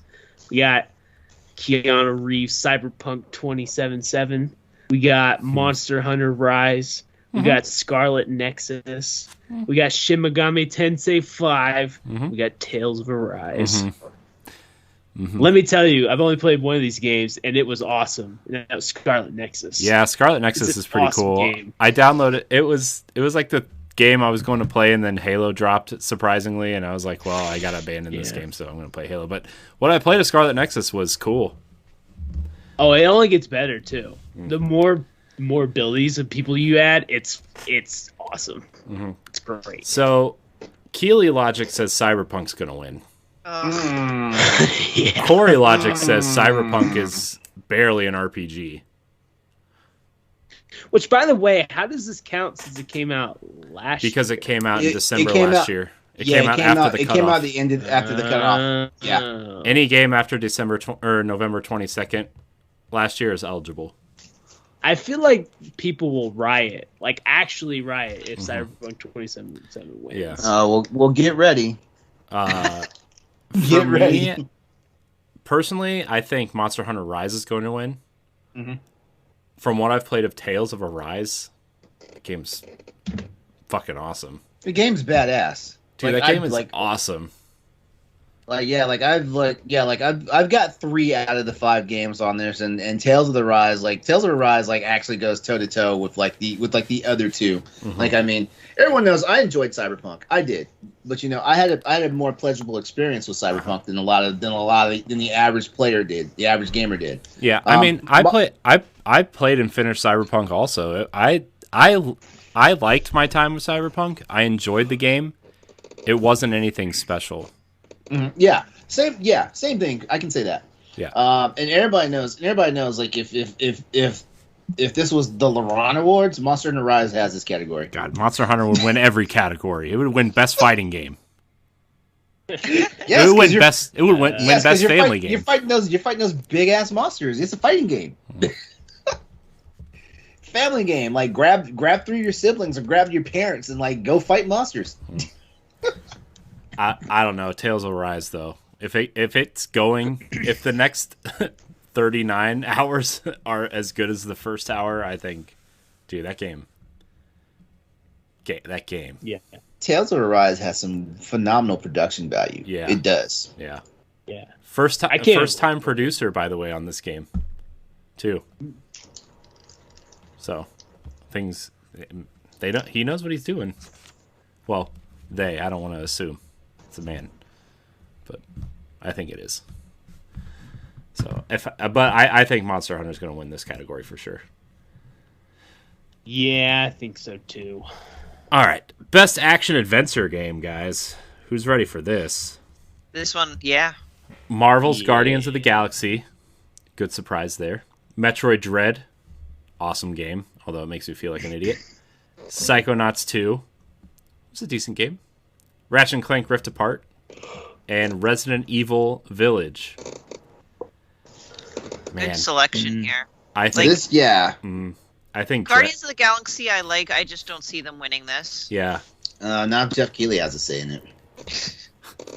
Same with Psychonauts 2. Like, it's a great game, but I just don't think it's gonna win. So I'm kind of down to Metroid Dread, Ratchet Clank, and Resident Evil Village. Even I haven't played it, but I've watched a Let's Play. Yeah.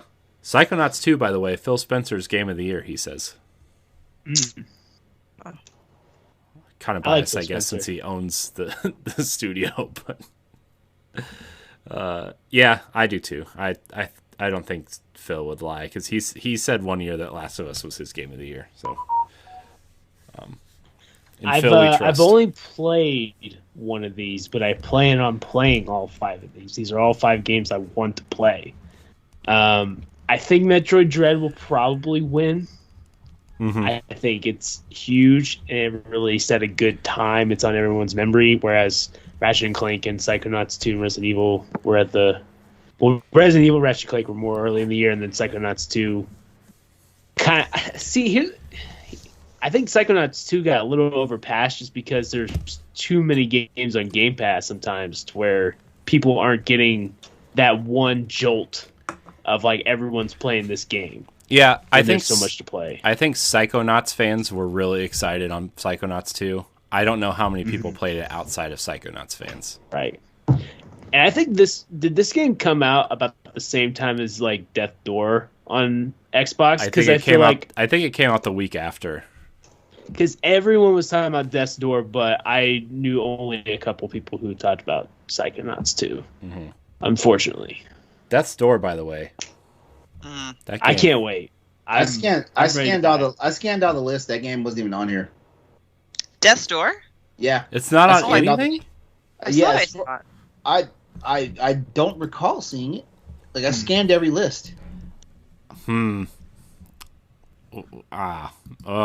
will say, Rift Apart it's on Best Indie. Game. It's on Best Indie? Yep. All right, good. Because I was going to be like, it has to be somewhere. Keighley Logic. Death's Door doesn't exist. Doesn't exist. Okay, yeah, there it is. I did miss it. Yeah, there it is. Okay. Yeah. So what I'll say is, based off of only what I played out of all these, I'd go Metroid Dread, but I feel like Ratchet and Clank might edge it out just more. Spoilers for future in the show. I feel like if Metroid Dread does not win this category, it wins Game of the Year. That's pretty bold. Because a lot of times they shove some of Nintendo's first party games in categories, and if they don't win that category, it's usually because it's going to be Game of the Year, and they like to award other games. Wait a sec. Wait. You know what? We'll revisit this in a second. Because I just looked at the game of the year list, and it's interesting. I know. That's what I'm saying. If Metroid doesn't win this, it's going to win Game of the Year because just based on the list. 4 of these games are on the Game of the Year. Yeah, that's why I was saying this is interesting. Yeah. Me personally, I would say Keighley Logic says Guardians of the Galaxy. See, I think Keighley Logic says Guardians of the Galaxy is a surprise on this list at all. Yeah. No, I just remember the guy raving about it over the summer. I just remember him like just being like super fan 99, you know. And I guess he was right. Yeah. But I'm gonna say it's probably gonna be Ratchet and Clank, honestly, because Ratchet and Clank was basically like in the build up, the PlayStation 5 coming out. Ratchet and Clank was like what they used to tech, like a tech demo for the freaking PlayStation. Yeah. Yeah. All right. Well, there you have it. Next category, Best Action Game. We have Back 4 Blood, Chivalry 2, Deathloop, Far Cry 6, and Returnal. I think Deathloop's going to win this. Deathloop, yeah. Yeah. After playing Deathloop and Returnal of these 5, and I will play Far Cry 6. Deathloop is my favorite of the two. Yeah. See, here's the thing about Far Cry 6. I mean, they really talked that game up, and yes, the villain, like Esposito, right, is who plays him. Yeah. Like that's fantastic, but other than that, it's still another Far Cry game. So I'm just like, which fans of Far Cry like myself, I'm all in. I love it. I love Stephanie. of Far Cry. Stephanie, Great. we had an entire episode of Crossroads where Austin told us all the things he would do if Giancarlo Esposito just sat down next to him at the bar and started talking. Oh man! I swear, if Giancarlo Esposito and Ken Levine were at a bar, and I was right in the middle between them, I don't think anything could hold the bounds of what would happen tonight. wow. Sounds like a. And whatever those bounds are, I'll let you imagine. Save it for After Dark, bro. God. Save it. Let's pause this. But Pump the brakes. by the way, I know we're using Keighley Logic a lot in this, and we're acting like he's choosing the winners. We know he's not choosing the winners. I want to point out Grayson Morales, friend of the show, in chat. Love that man. He's a great man. Hey, Grayson. It is voted on by Games Media folks and not Keighley. A small percentage of fan votes count too. But yeah, I just wanted to get that out there. Yeah. Just so we're not getting it in the comments, although like the first half of the show we will. But I mean, Oh, but that's good to know, because I was wondering if the fan votes that you sign in to vote even mattered. Yeah, like it's other like times when- it's like a small, very small percentage, but it still counts supposedly. Well, if you look on the each category list, like it only holds 30 votes. Oh. Yeah, That's a very small number, to be honest with you. yeah, it's like less than 1%, I think. It might be like 1% of the vote, maybe. I don't know. I don't know how many Games Media people there are out there. It's probably a lot. Anyways, anybody else have anything to say about best action game? I have a funny feeling it's going to be between Deathloop and Far Cry 6. Okay. All right. What's the next category? Sorry, I was writing It's this time. VR. Should we go into that? I haven't played a single VR game. Yeah, I haven't. Why either. do I? Okay, so best VR AR, which stands for augmented reality game. We got Hitman 3, I Expect You to Die Part 2, Lone Echo 2, Resident Evil 4, and Sniper Elite VR.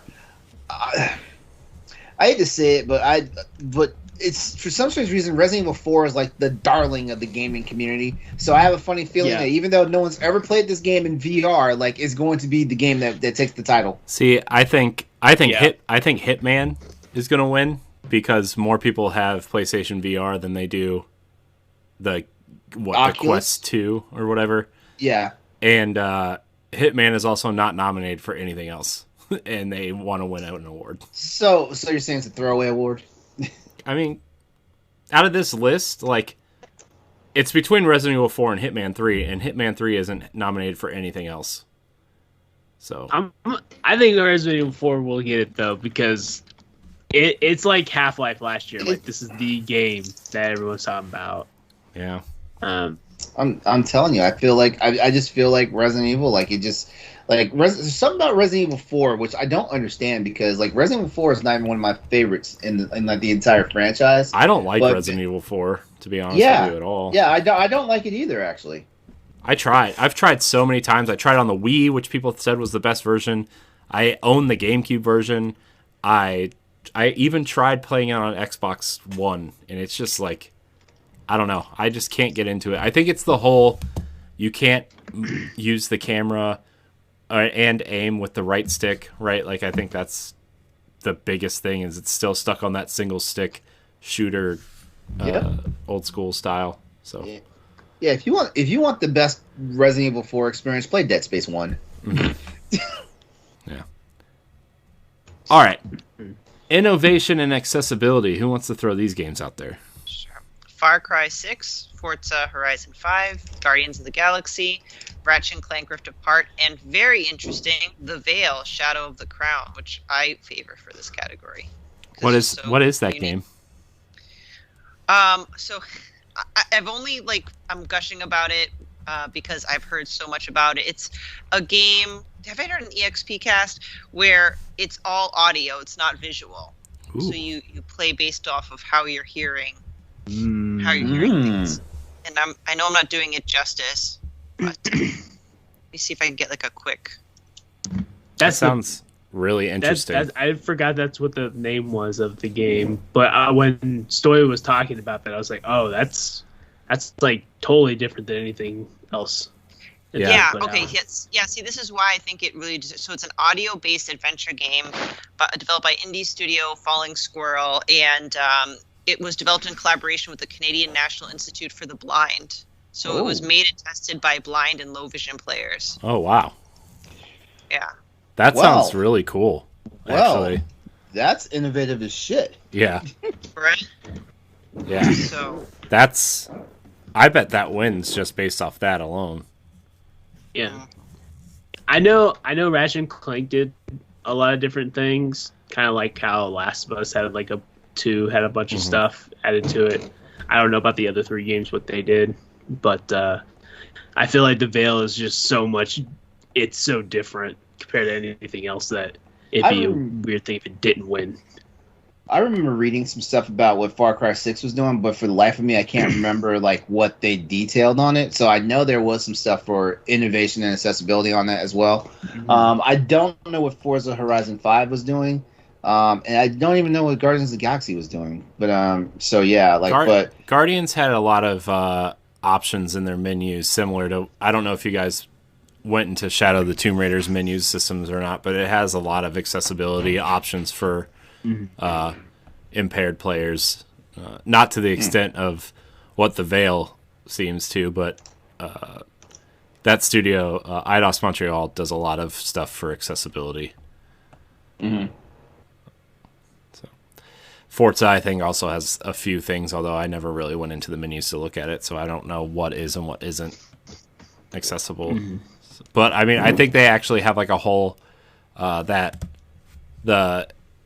controller that Xbox made for the accessibility controller that they made. I think there's a whole control scheme designed around that controller for Forza.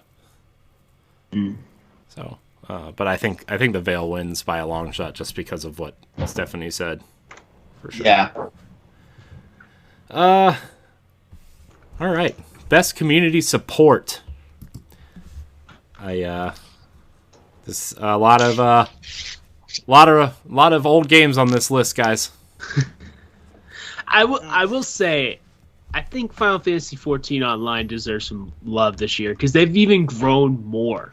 They're getting even bigger. It's insane. That's so much so that they're having troubles. They're adding more servers to it because they can't keep all the people. They didn't plan for it to be this big. Mm-hmm. Let's list these games real quick. Sorry. Apex Legends, Destiny 2, Final Fantasy XIV Online, Fortnite, and No Man's Sky. Yeah.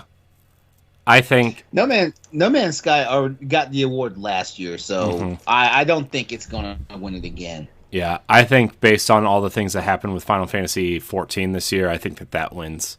I know Destiny has a pretty strong and vocal community, but I don't think that community is in the games industry and press and stuff. Plus, I think they won the award 2 years ago when they left Activision and started road mapping all their stuff. I could see in the future Destiny 2 winning this award next year, maybe again, based on the stuff that they're doing with the Witch Queen and how they kind of give you weekly updates with their blog and stuff. But for me, Final Fantasy XIV wins this. Okay. That was quick. Nice. Best mobile game. Are we going to even try this? Does anyone have any experience or opinions about these? Pokemon Unite. That's a game I downloaded on Switch. Never played it, but it's the closest thing that I did to anything. I played it, and I loved it. Are you still playing it? Yeah. I still play it every now and then. Okay. A champ. Wait. Is Pokemon Unite basically like League of Legends, except it's Pokemon? Mm-hmm. Yeah. Oh, okay. Has anyone played the League of Legends Wild Rift that's listed here? No. No. The only mobile game, the only mobile game I'm actively playing right now is Tekken, and I'm surprised that's not on this list because they actually have an esports events that happens like 4 times a year for Tekken, and it's and Capcom is behind it. So I'm shocked that it's not on this list. All right, neat. Best Here we go. indie.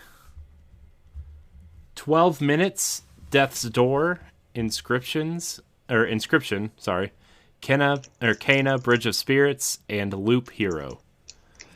All right, guys, talk to me here because I see Death's Door and Kena Bridge of Spirits like having a slugfest here. I do too, but I also remember a lot of games media people talking about Loop Hero for like 2 months over the summer. So I feel like that could be a sleeper hit. And I don't know. 12 minutes is not winning. I think a lot of people had a terrible experience with that game. Yeah. I could see any of the rest of the 4 winning this category, though, actually. Yeah, these are all strong. If I had a personal vote, I'd go Death's Door, but yeah, I think any of these minus 12 minutes. Yeah, this is going to be a tough category for sure. I think Kena might be the favorite, but I do think Death's Door is going to win. I think it's going to be the sleeper hit. If I was a betting man, I think Kena is the most memorable of all these games just because of the way it looks and how beautiful the game is and how small that studio is and stuff. Plus, like, them revealing it at the PlayStation reveal also made a lot of people really want this game. But that would be the reason why I see that it wins. Also, I'm sure it plays great, but I don't know. Death's Door is an amazing game, though. Death's Door. Keep an eye on. Just dawned on me. Death's Door, Inscription, Loop Hero both have Devolver Digital, right? Yep. Yeah. I love them. That and Annapurna, which... Yeah, Annapurna did 12 minutes. So, yeah.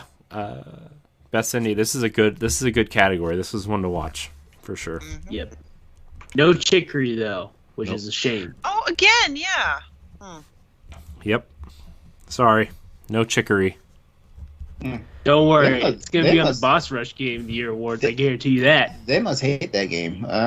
They must. Keighley must have fought with someone on that team. He hates cute animals and coloring books. How dare him? All right, best ongoing game.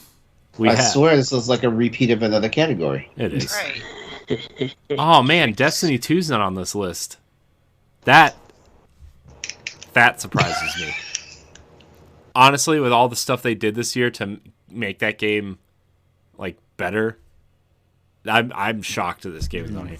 Anyways, Apex Legends, Final Fantasy 14 Online, Fortnite, Genshin Impact, and Call of Duty Warzone. Final Fantasy 14 wins this by a landslide, I think. I'm good with I that. want to give a shout out to Warzone because the story. If you're a big Call of Duty fan, like campaign wise, and how they're putting all the Modern Warfare and Black Ops characters and all the World War II characters together, it's kind of cool. It's like your own. It's like the Fortnite universe. It's like a whole Call of Duty universe. It's pretty cool. That's why you got like advanced sights on the World War II guns. It's the Call of Duty multiverse. Yeah, it's pretty great. I like it. But, possibly screw Activision because who knows what's going down. Yeah. What's going on there. Ooh. Sorry, Activision. You suck. Yeah. Well, Bobby Kotick sucks. And a lot of other people suck. I mean, a lot of people that left kind of suck too. Let's be honest. Well, no, I'm saying there's people at Activision that don't suck. I know there are. But the front-facing people, most of them do suck. Yeah. All right, another great category here. Price would look down on you. Yeah, well, how do you describe Games for Impact? Games for Impact, I think it's something that like has a lot of representation, a lot of going out of their way to have inclusion, representation, that kind of stuff. Also, I don't really know how the words to say about this, but there's that Dragon Cancer, which was a husband and a wife who made a game about their son dying of cancer in this really cool, kind of colorful experience, and that game really had an impact on people. So games like that, I think. Gotcha. So we have. Oh, do you want to take this, Stephanie, or did you? If you don't mind, just because I got excited because Chicory's on here. Chicory. There it is. Before Your Eyes, Boyfriend Dungeon, Life is Strange, True Colors, and No Longer Home. I have not played Boyfriend Dungeon. I know that Ed has talked about it before. Yeah. Yeah. But I'm between Chicory Colorful Tale and Life is Strange, True Colors. Yeah. I need a minute to think about those two. Yeah, I think Life is Strange True Colors is going to win because I feel like more people played it. But the way that Grayson talked about Before Your Eyes when he was on a couple weeks ago, like really, like I didn't play it, but like that, it's making me pull for that game now because of how impactful that was for him specifically.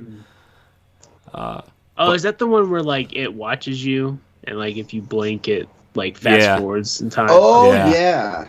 Okay, that's right. Yeah. So the only one I'm not familiar with is No Longer Home. Then I don't know what that one is. Yeah. I don't know what that one is either. Me neither. But I actually played Chicory, and I loved it. I played the whole thing. It's great. It's a fantastic game. But I definitely could see it not winning this particular category. From what I've heard. Just real quick, I pulled up just a short summary of No Longer Home. So, No Longer Home is a game about letting go of the life you've built due to circumstances beyond your control. Immerse yourself in the lives of Bo and Ow, I'm sorry if I butchered it, and learn about their dreams, frustrations, and fears. Welcome to the magic of the everyday and somewhat extraordinary. Cool. Yeah. I don't know, just based off what you read in the other games that are listed here, I feel like that game is like it's nice it was nominated type game. Sorry. Yeah. I know that sounds mean, but that's kind of what it feels like. Anybody else have anything to say about games for impact? I kind of feel like Life is Strange. I think we covered it. All right. Who wants to take on Best Performance? Because there's a lot of names on here that I don't want to pronounce. I nominate Austin because his boy's up on there. Yes, nominate the whitest person on this panel. Yeah, great, thanks. Well, I'm not. Okay. I'll roll it out, and then Austin will have the first say on this. All right, so here we go.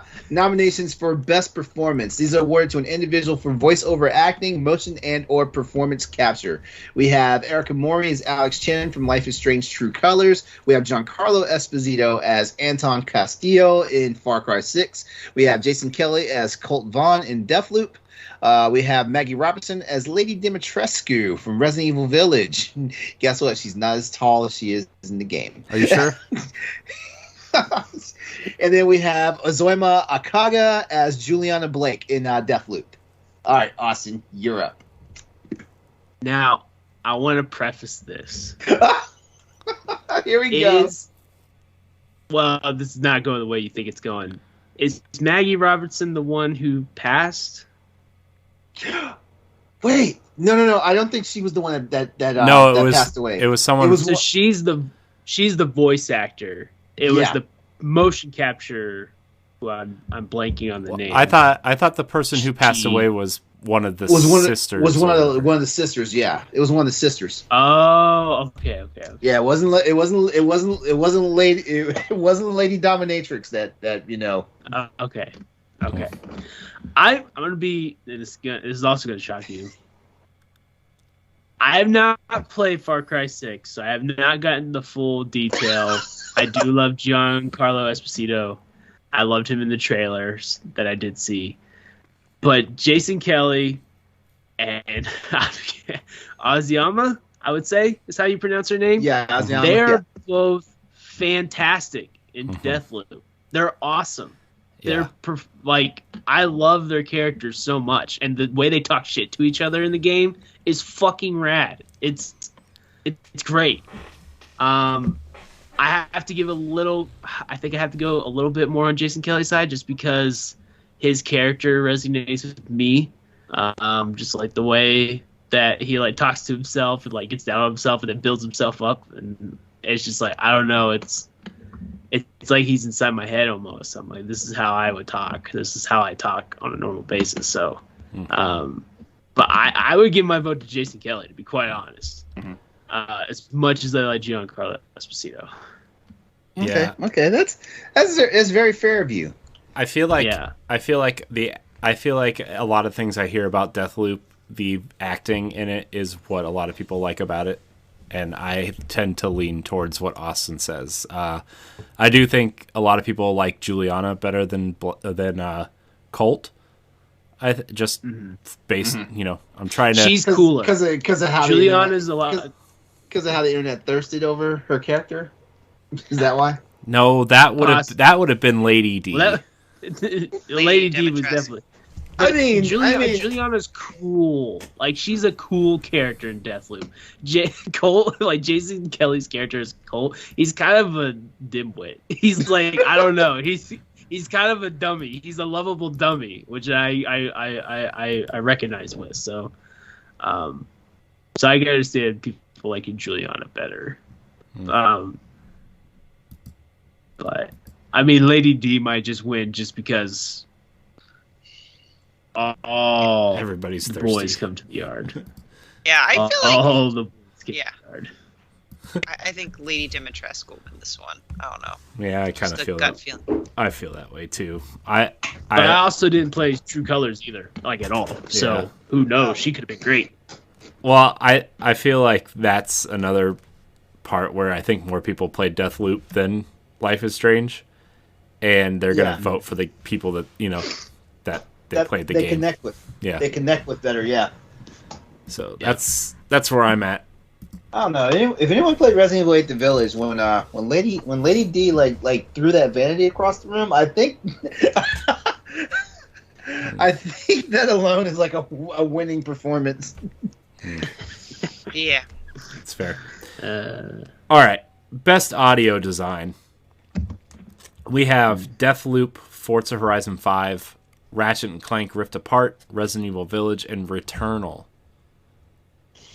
Best audio design. You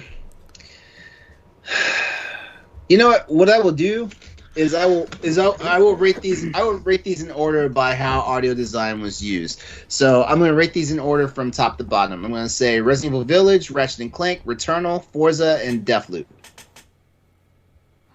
Oh, I gotta highly disagree. Okay, what's your take? Returnal's one. Returnal's one.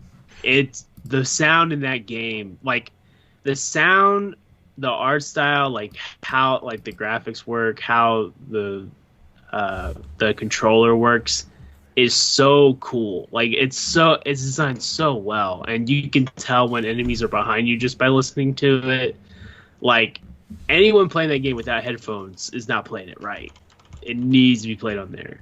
I haven't played Forza and Resident Evil, so I don't know about that. But I could say, as far as the three games I have played, Deathloop and Ratchet and Clank, Returnal I think is one for sure. Mm-hmm. Yeah, I kind of think it's going to be between Resident Evil, just because it's a horror game and people like to play with sound in horror games, I feel like, and then Returnal, because I think Returnal is a game that people really like and should probably win something, but they don't know what to make it win. So, wait. What was my order? Didn't I say Resident Evil, Ratchet and Clank, then Returnal? I don't remember what you said. I'm going by what I think. You never listen to me. You're right. You're my online wife. I don't listen to you. And then I'll hear about it later, passive aggressively. Oh man, she's not listening. I hope that's fine. She didn't hear that. All right, it's okay. I've said worse. I mean, but in all honesty, though, like these are some really good games they have for this lineup. They're really good. Mm-hmm. So it's starting to get hard. I don't know why I'm laughing. Not a single word, please. Okay. Best score in music. I'm out. I am not the music guy. I don't care. For outstanding music inclusive of score, original song and or licensed soundtrack, we have The Artful Escape, Cyberpunk 2077, Deathloop, Marvel's Guardians of the Galaxy, and Near Replicant version 1.22474487139. All right, that one's disqualified just for having a complicated. Okay, now if I'm being completely honest here, I have a funny feeling Cyberpunk's going to win this one, because remember last year they had Grimes like perform that song at the Game Awards from the soundtrack. Yeah, I have a funny feeling I can kind of see where this is going. Yeah. But based off the music that I've heard from all these games, Cyberpunk does have a nice soundtrack. I have all 7 albums. Wow. Deathloop has a banging ass soundtrack though, and I have a funny feeling Marvel's Guardians of the Galaxy is going to take this one home. Really? Because I was kind of afraid of that, because I got the whatever deluxe whatever edition you want to call it for Guardians of the Galaxy because it comes with a key to get their soundtrack. But I'm just not as familiar with the other games on here to tell how it would compare. See, and I don't want to discount the Artful Escape because, number one, it looks like a game I'll never play. Like, it just doesn't look like my type of game. It's a game all about the music, though. That's like the whole point. Is it's a journey about him creating his own music. So wait, so why wasn't this in the best audio design category then? I don't know. Do I look like an audio designer to you? No. Make it make sense. I can barely make this podcast make sense. How am I supposed to? You expect a lot out of me. Again, you are my internet wife who expects way too much out of me. Our buddy Aaron Domingos in the chat, shout out to you, man. Like you've been very active tonight, and yes, we appreciate it. Thank you. A lot of active chat tonight. Yeah, he mentioned that if you haven't listened to the soundtrack from the Nier games, you're missing out. From what I remember from Nier Automata, like that was a pretty nice ass soundtrack. So I just have not touched Replicant, so I don't know what's up. That's all. By the way, did you see all the Nier memes going around the internet this week for Xbox backwards compatibility? Because the original Nier, right? So this is a remake of remaster of the Japanese version, which stars a different character than the release in the American version. This version stars the brother of the girl that's missing, and the U.S. original release starred the father, and now the memes going around is Daddy Nier is back. Just like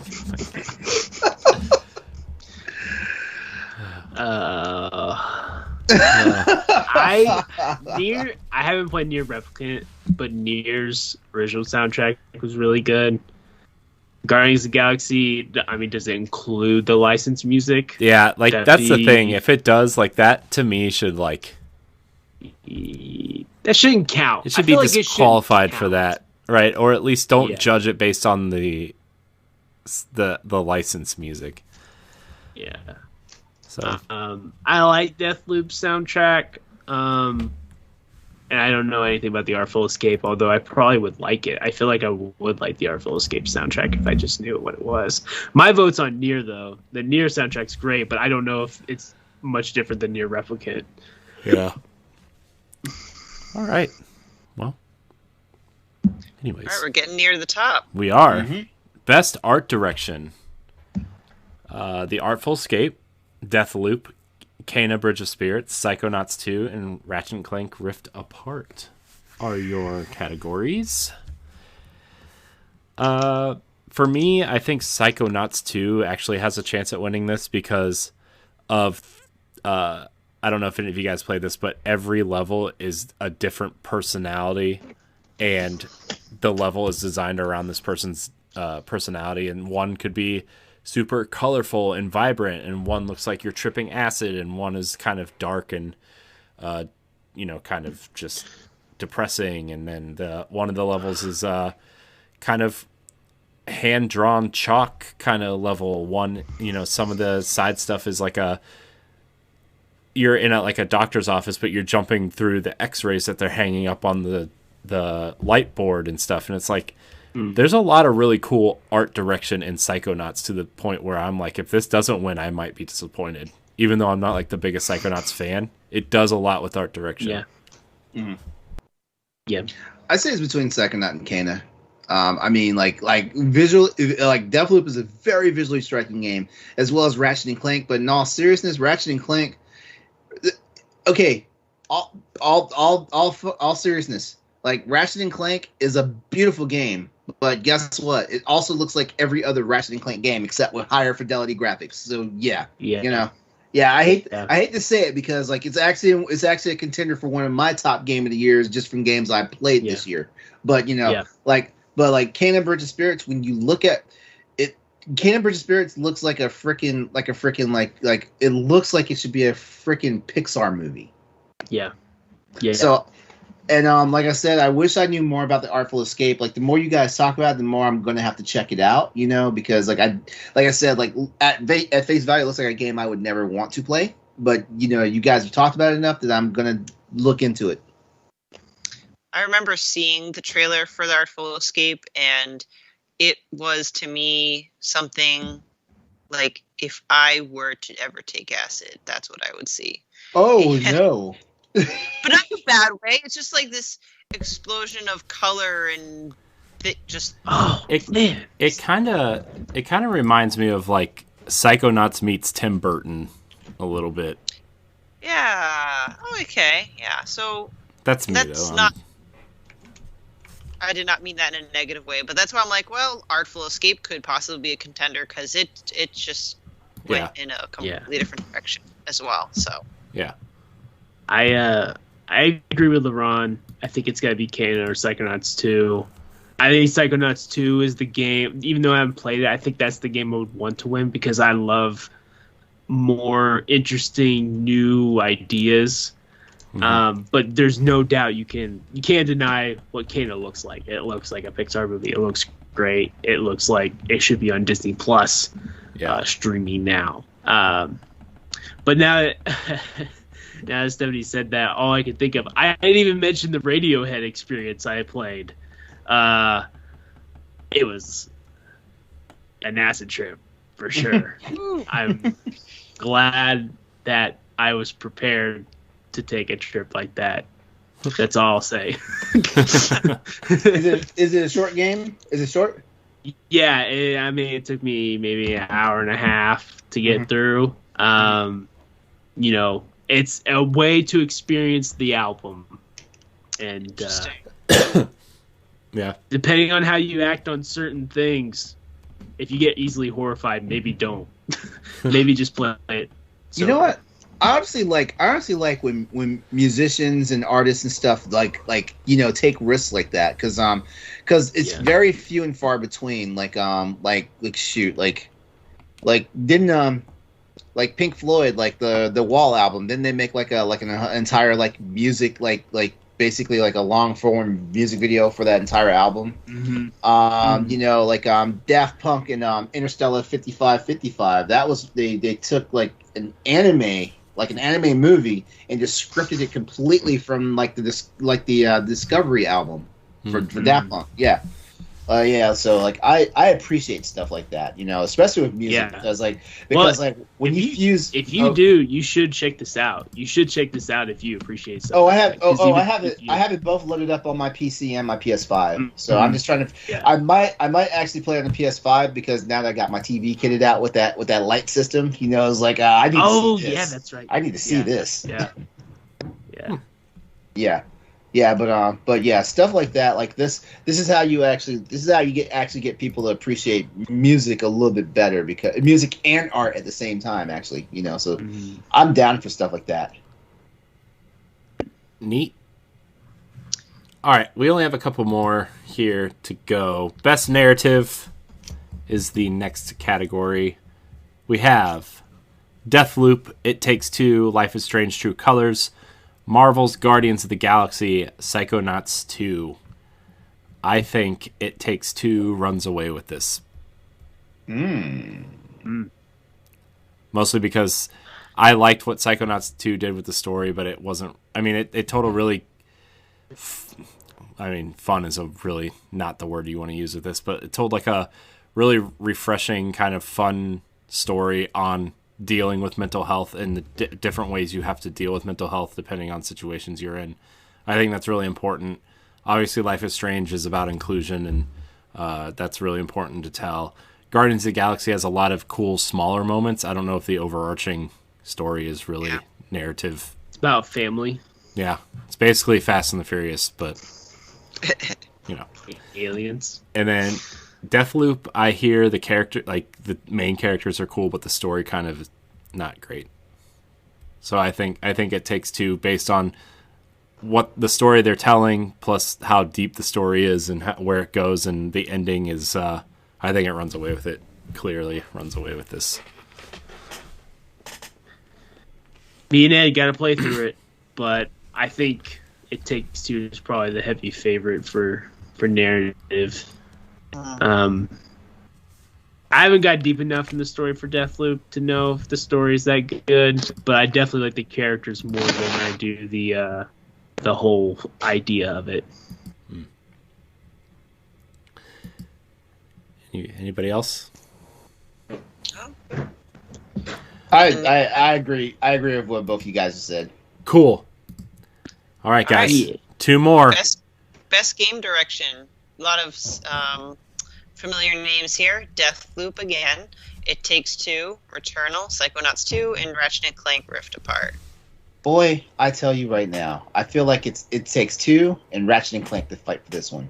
The reason why I say those two games, but I want to say I feel like it's going to be mainly Ratchet and Clank though, because Ratchet and Clank, there was so many themes like going on in that game. Like, you know, it talked about trauma, it talked about friendship, it talked about personality, and you got It Takes Two, which is basically like it's the ultimate co-op game, and you know it's about two people just trying to survive and get through something. Yeah. I don't know. I think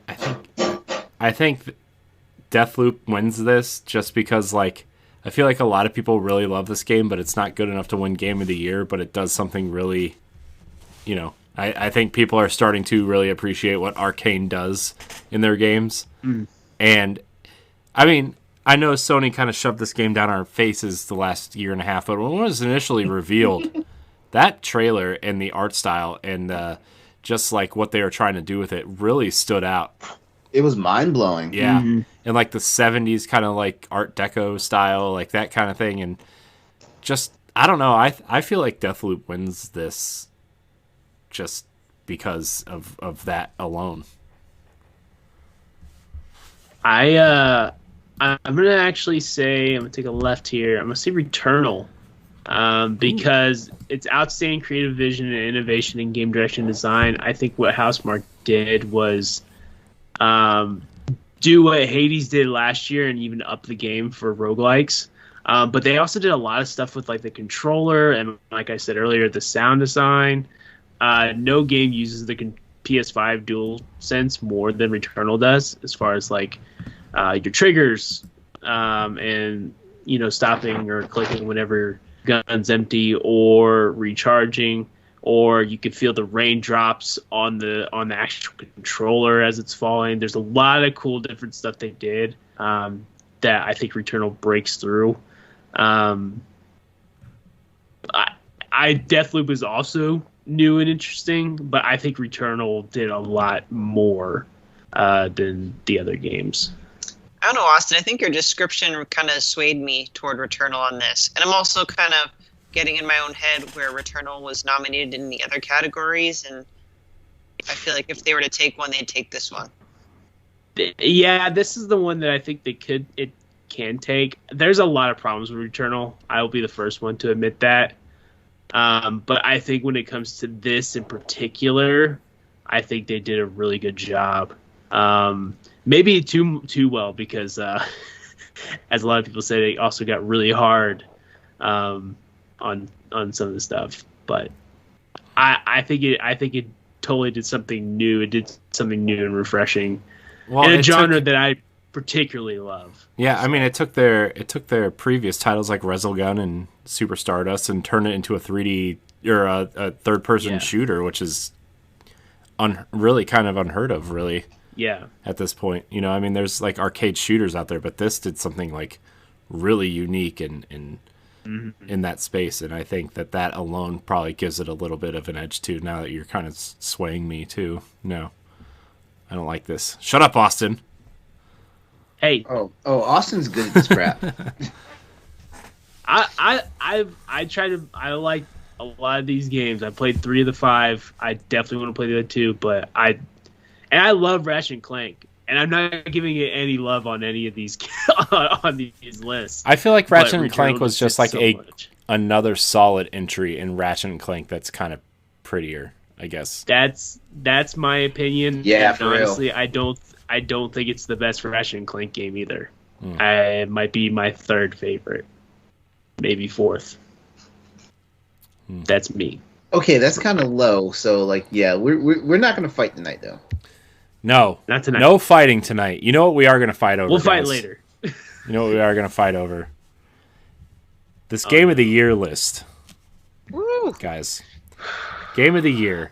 The nominees are Deathloop, It Takes Two, Metroid Dread, Psychonauts 2, Ratchet and Clank Rift Apart, and Resident Evil Village. Metroid Dread. Just gonna stick it out there. I mean, that would be my pick out of this list for sure. I think Outriders got snubbed.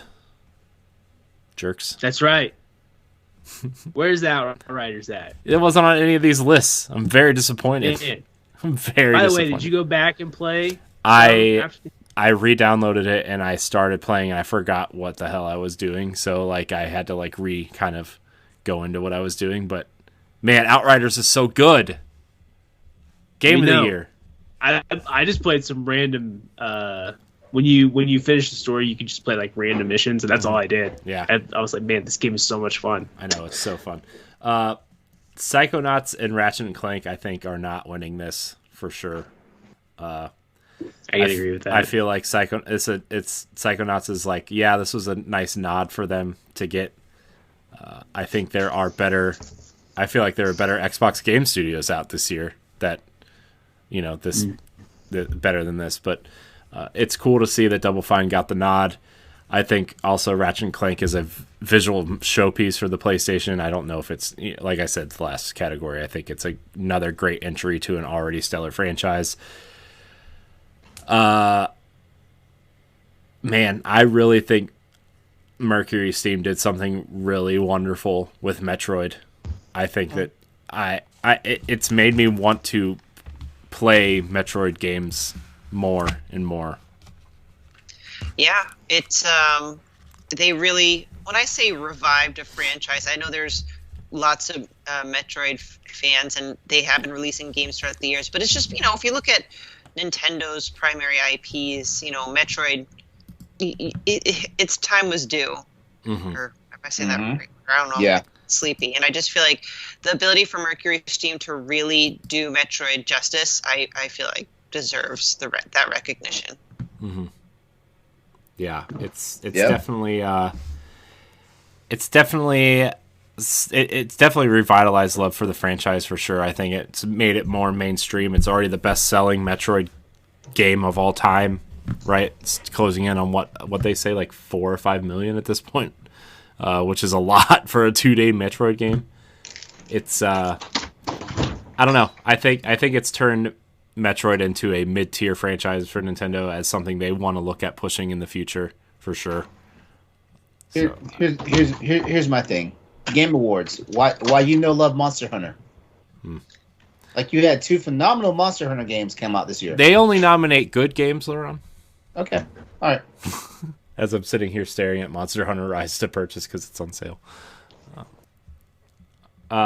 So I would love to see Metroid win just because of that reason alone.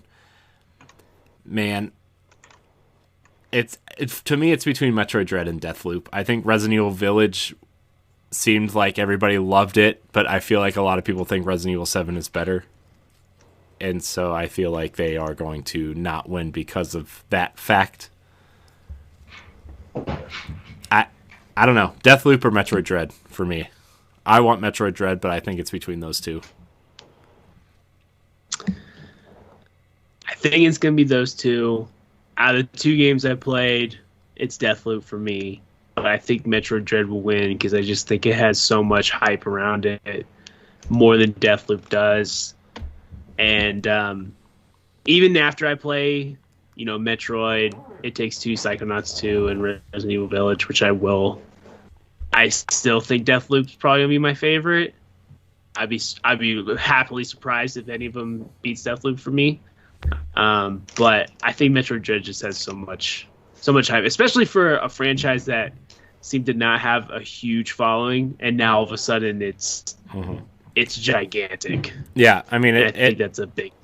Dread opened up Metroid from being a Metroid fans franchise to a Nintendo fans franchise, right? Like I think that's something that Metroid Dread did, and it did so well. And I think partially is because like the Switch is so successful. Let's not take that away. I think a lot of Nintendo fans just buy everything on the Switch, right? Like, I mean, I'm no different than that, right? Like every time a Nintendo game comes out, I want to purchase it right away.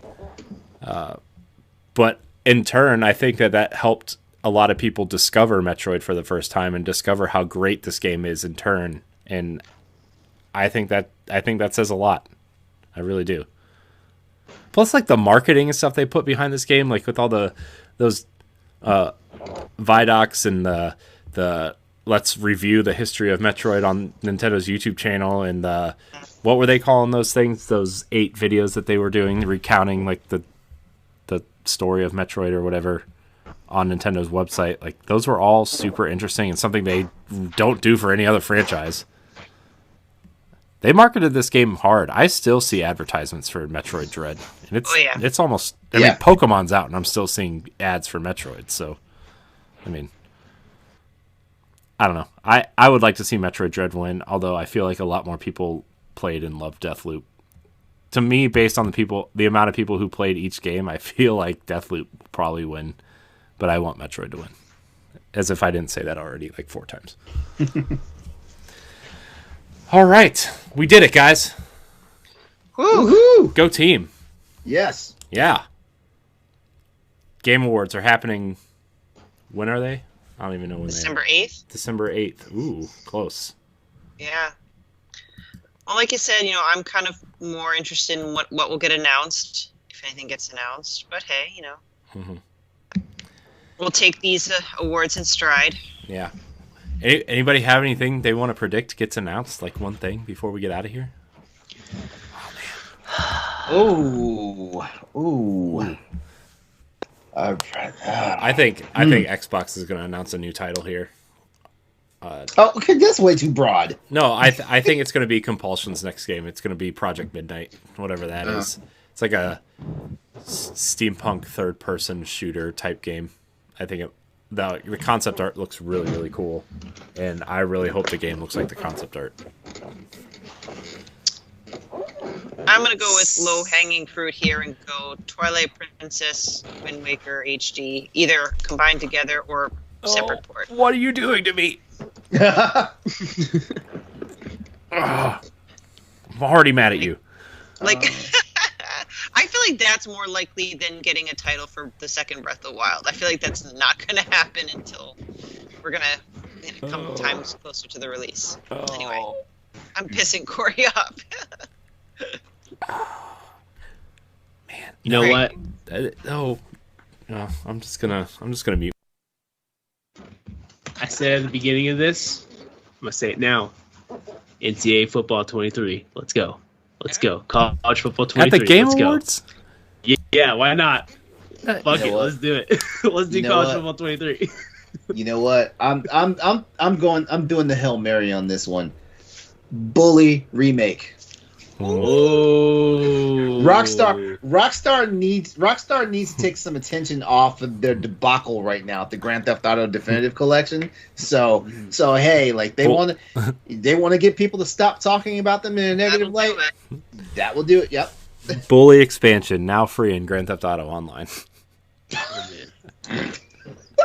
You know what? I would let us see what Jimmy Hopkins looks like grown up. I really would. I also think there's a chance that they announce a release date for the Metroid Prime HD trilogy. Although there is a rumor now that it is only the first game and not the entire trilogy.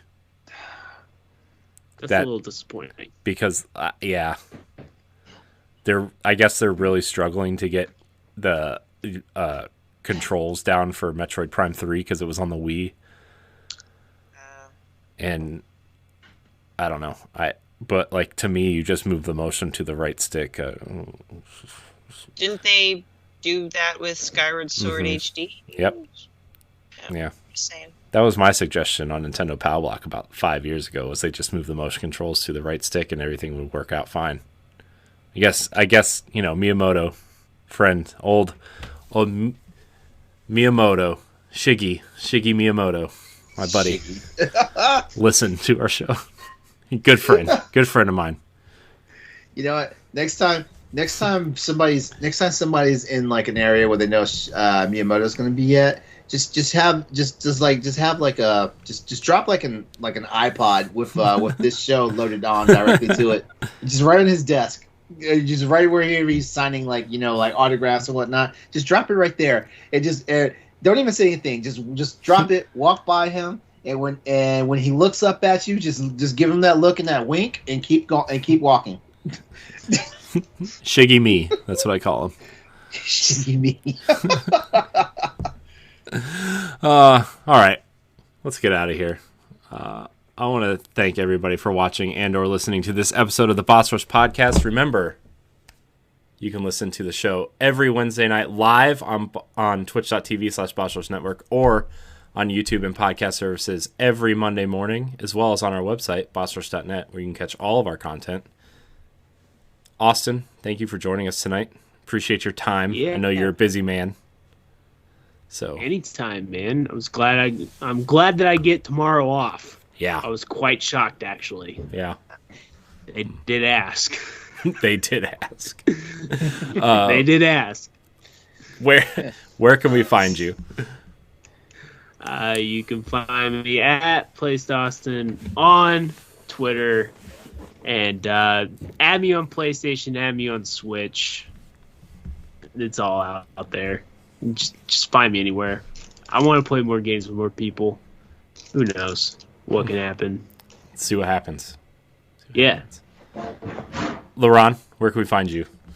You can catch me everywhere. Exodus 803, EXODUS 803, Gamertag, social media, Twitch and YouTube channels. That's it. Tuesday nights, 8:30 p.m. Eastern Standard Time. Crossroads PlayStation Podcast. I know every time you hear me announce that time, like it always seems like shift by 30 minutes. It all depends on who we have in the fourth chair. So sometimes it's 8 p.m. Eastern Standard Time. Sometimes it's 8:30. So just be aware of that. Stay tuned to the socials, and you'll find out. Yeah. Stephanie? Yeah. I'm on Twitter at Klimov_author, KLIMOV, and you can find my articles on bossrush.net. And you can find me at IamCoreyInHD on Twitter and Instagram. You can find me hosting Arsenal X, the Xbox podcast here on the Boss Rush Network. Check out, I wrote something on the Boss Rush Network. It's probably out of date now because it's about Halo and the release, but you can check it out anyway if you want. BossRush.net. Go there. BossRush.net. It's like that. It's like those infomercials that repeat the end of the thing. Yeah, check out the store. Yeah, oh yeah, merch store. Nice. Go buy something. It'll be good for you. Yeah. It'll be good for you. Mm-hmm. Anyways, like, subscribe, share, rate, and review wherever you listen to our nice program here. Well, thank you guys for watching, and until next week, we love you. Goodbye. Happy Thanksgiving. Happy Thanksgiving. Yeah.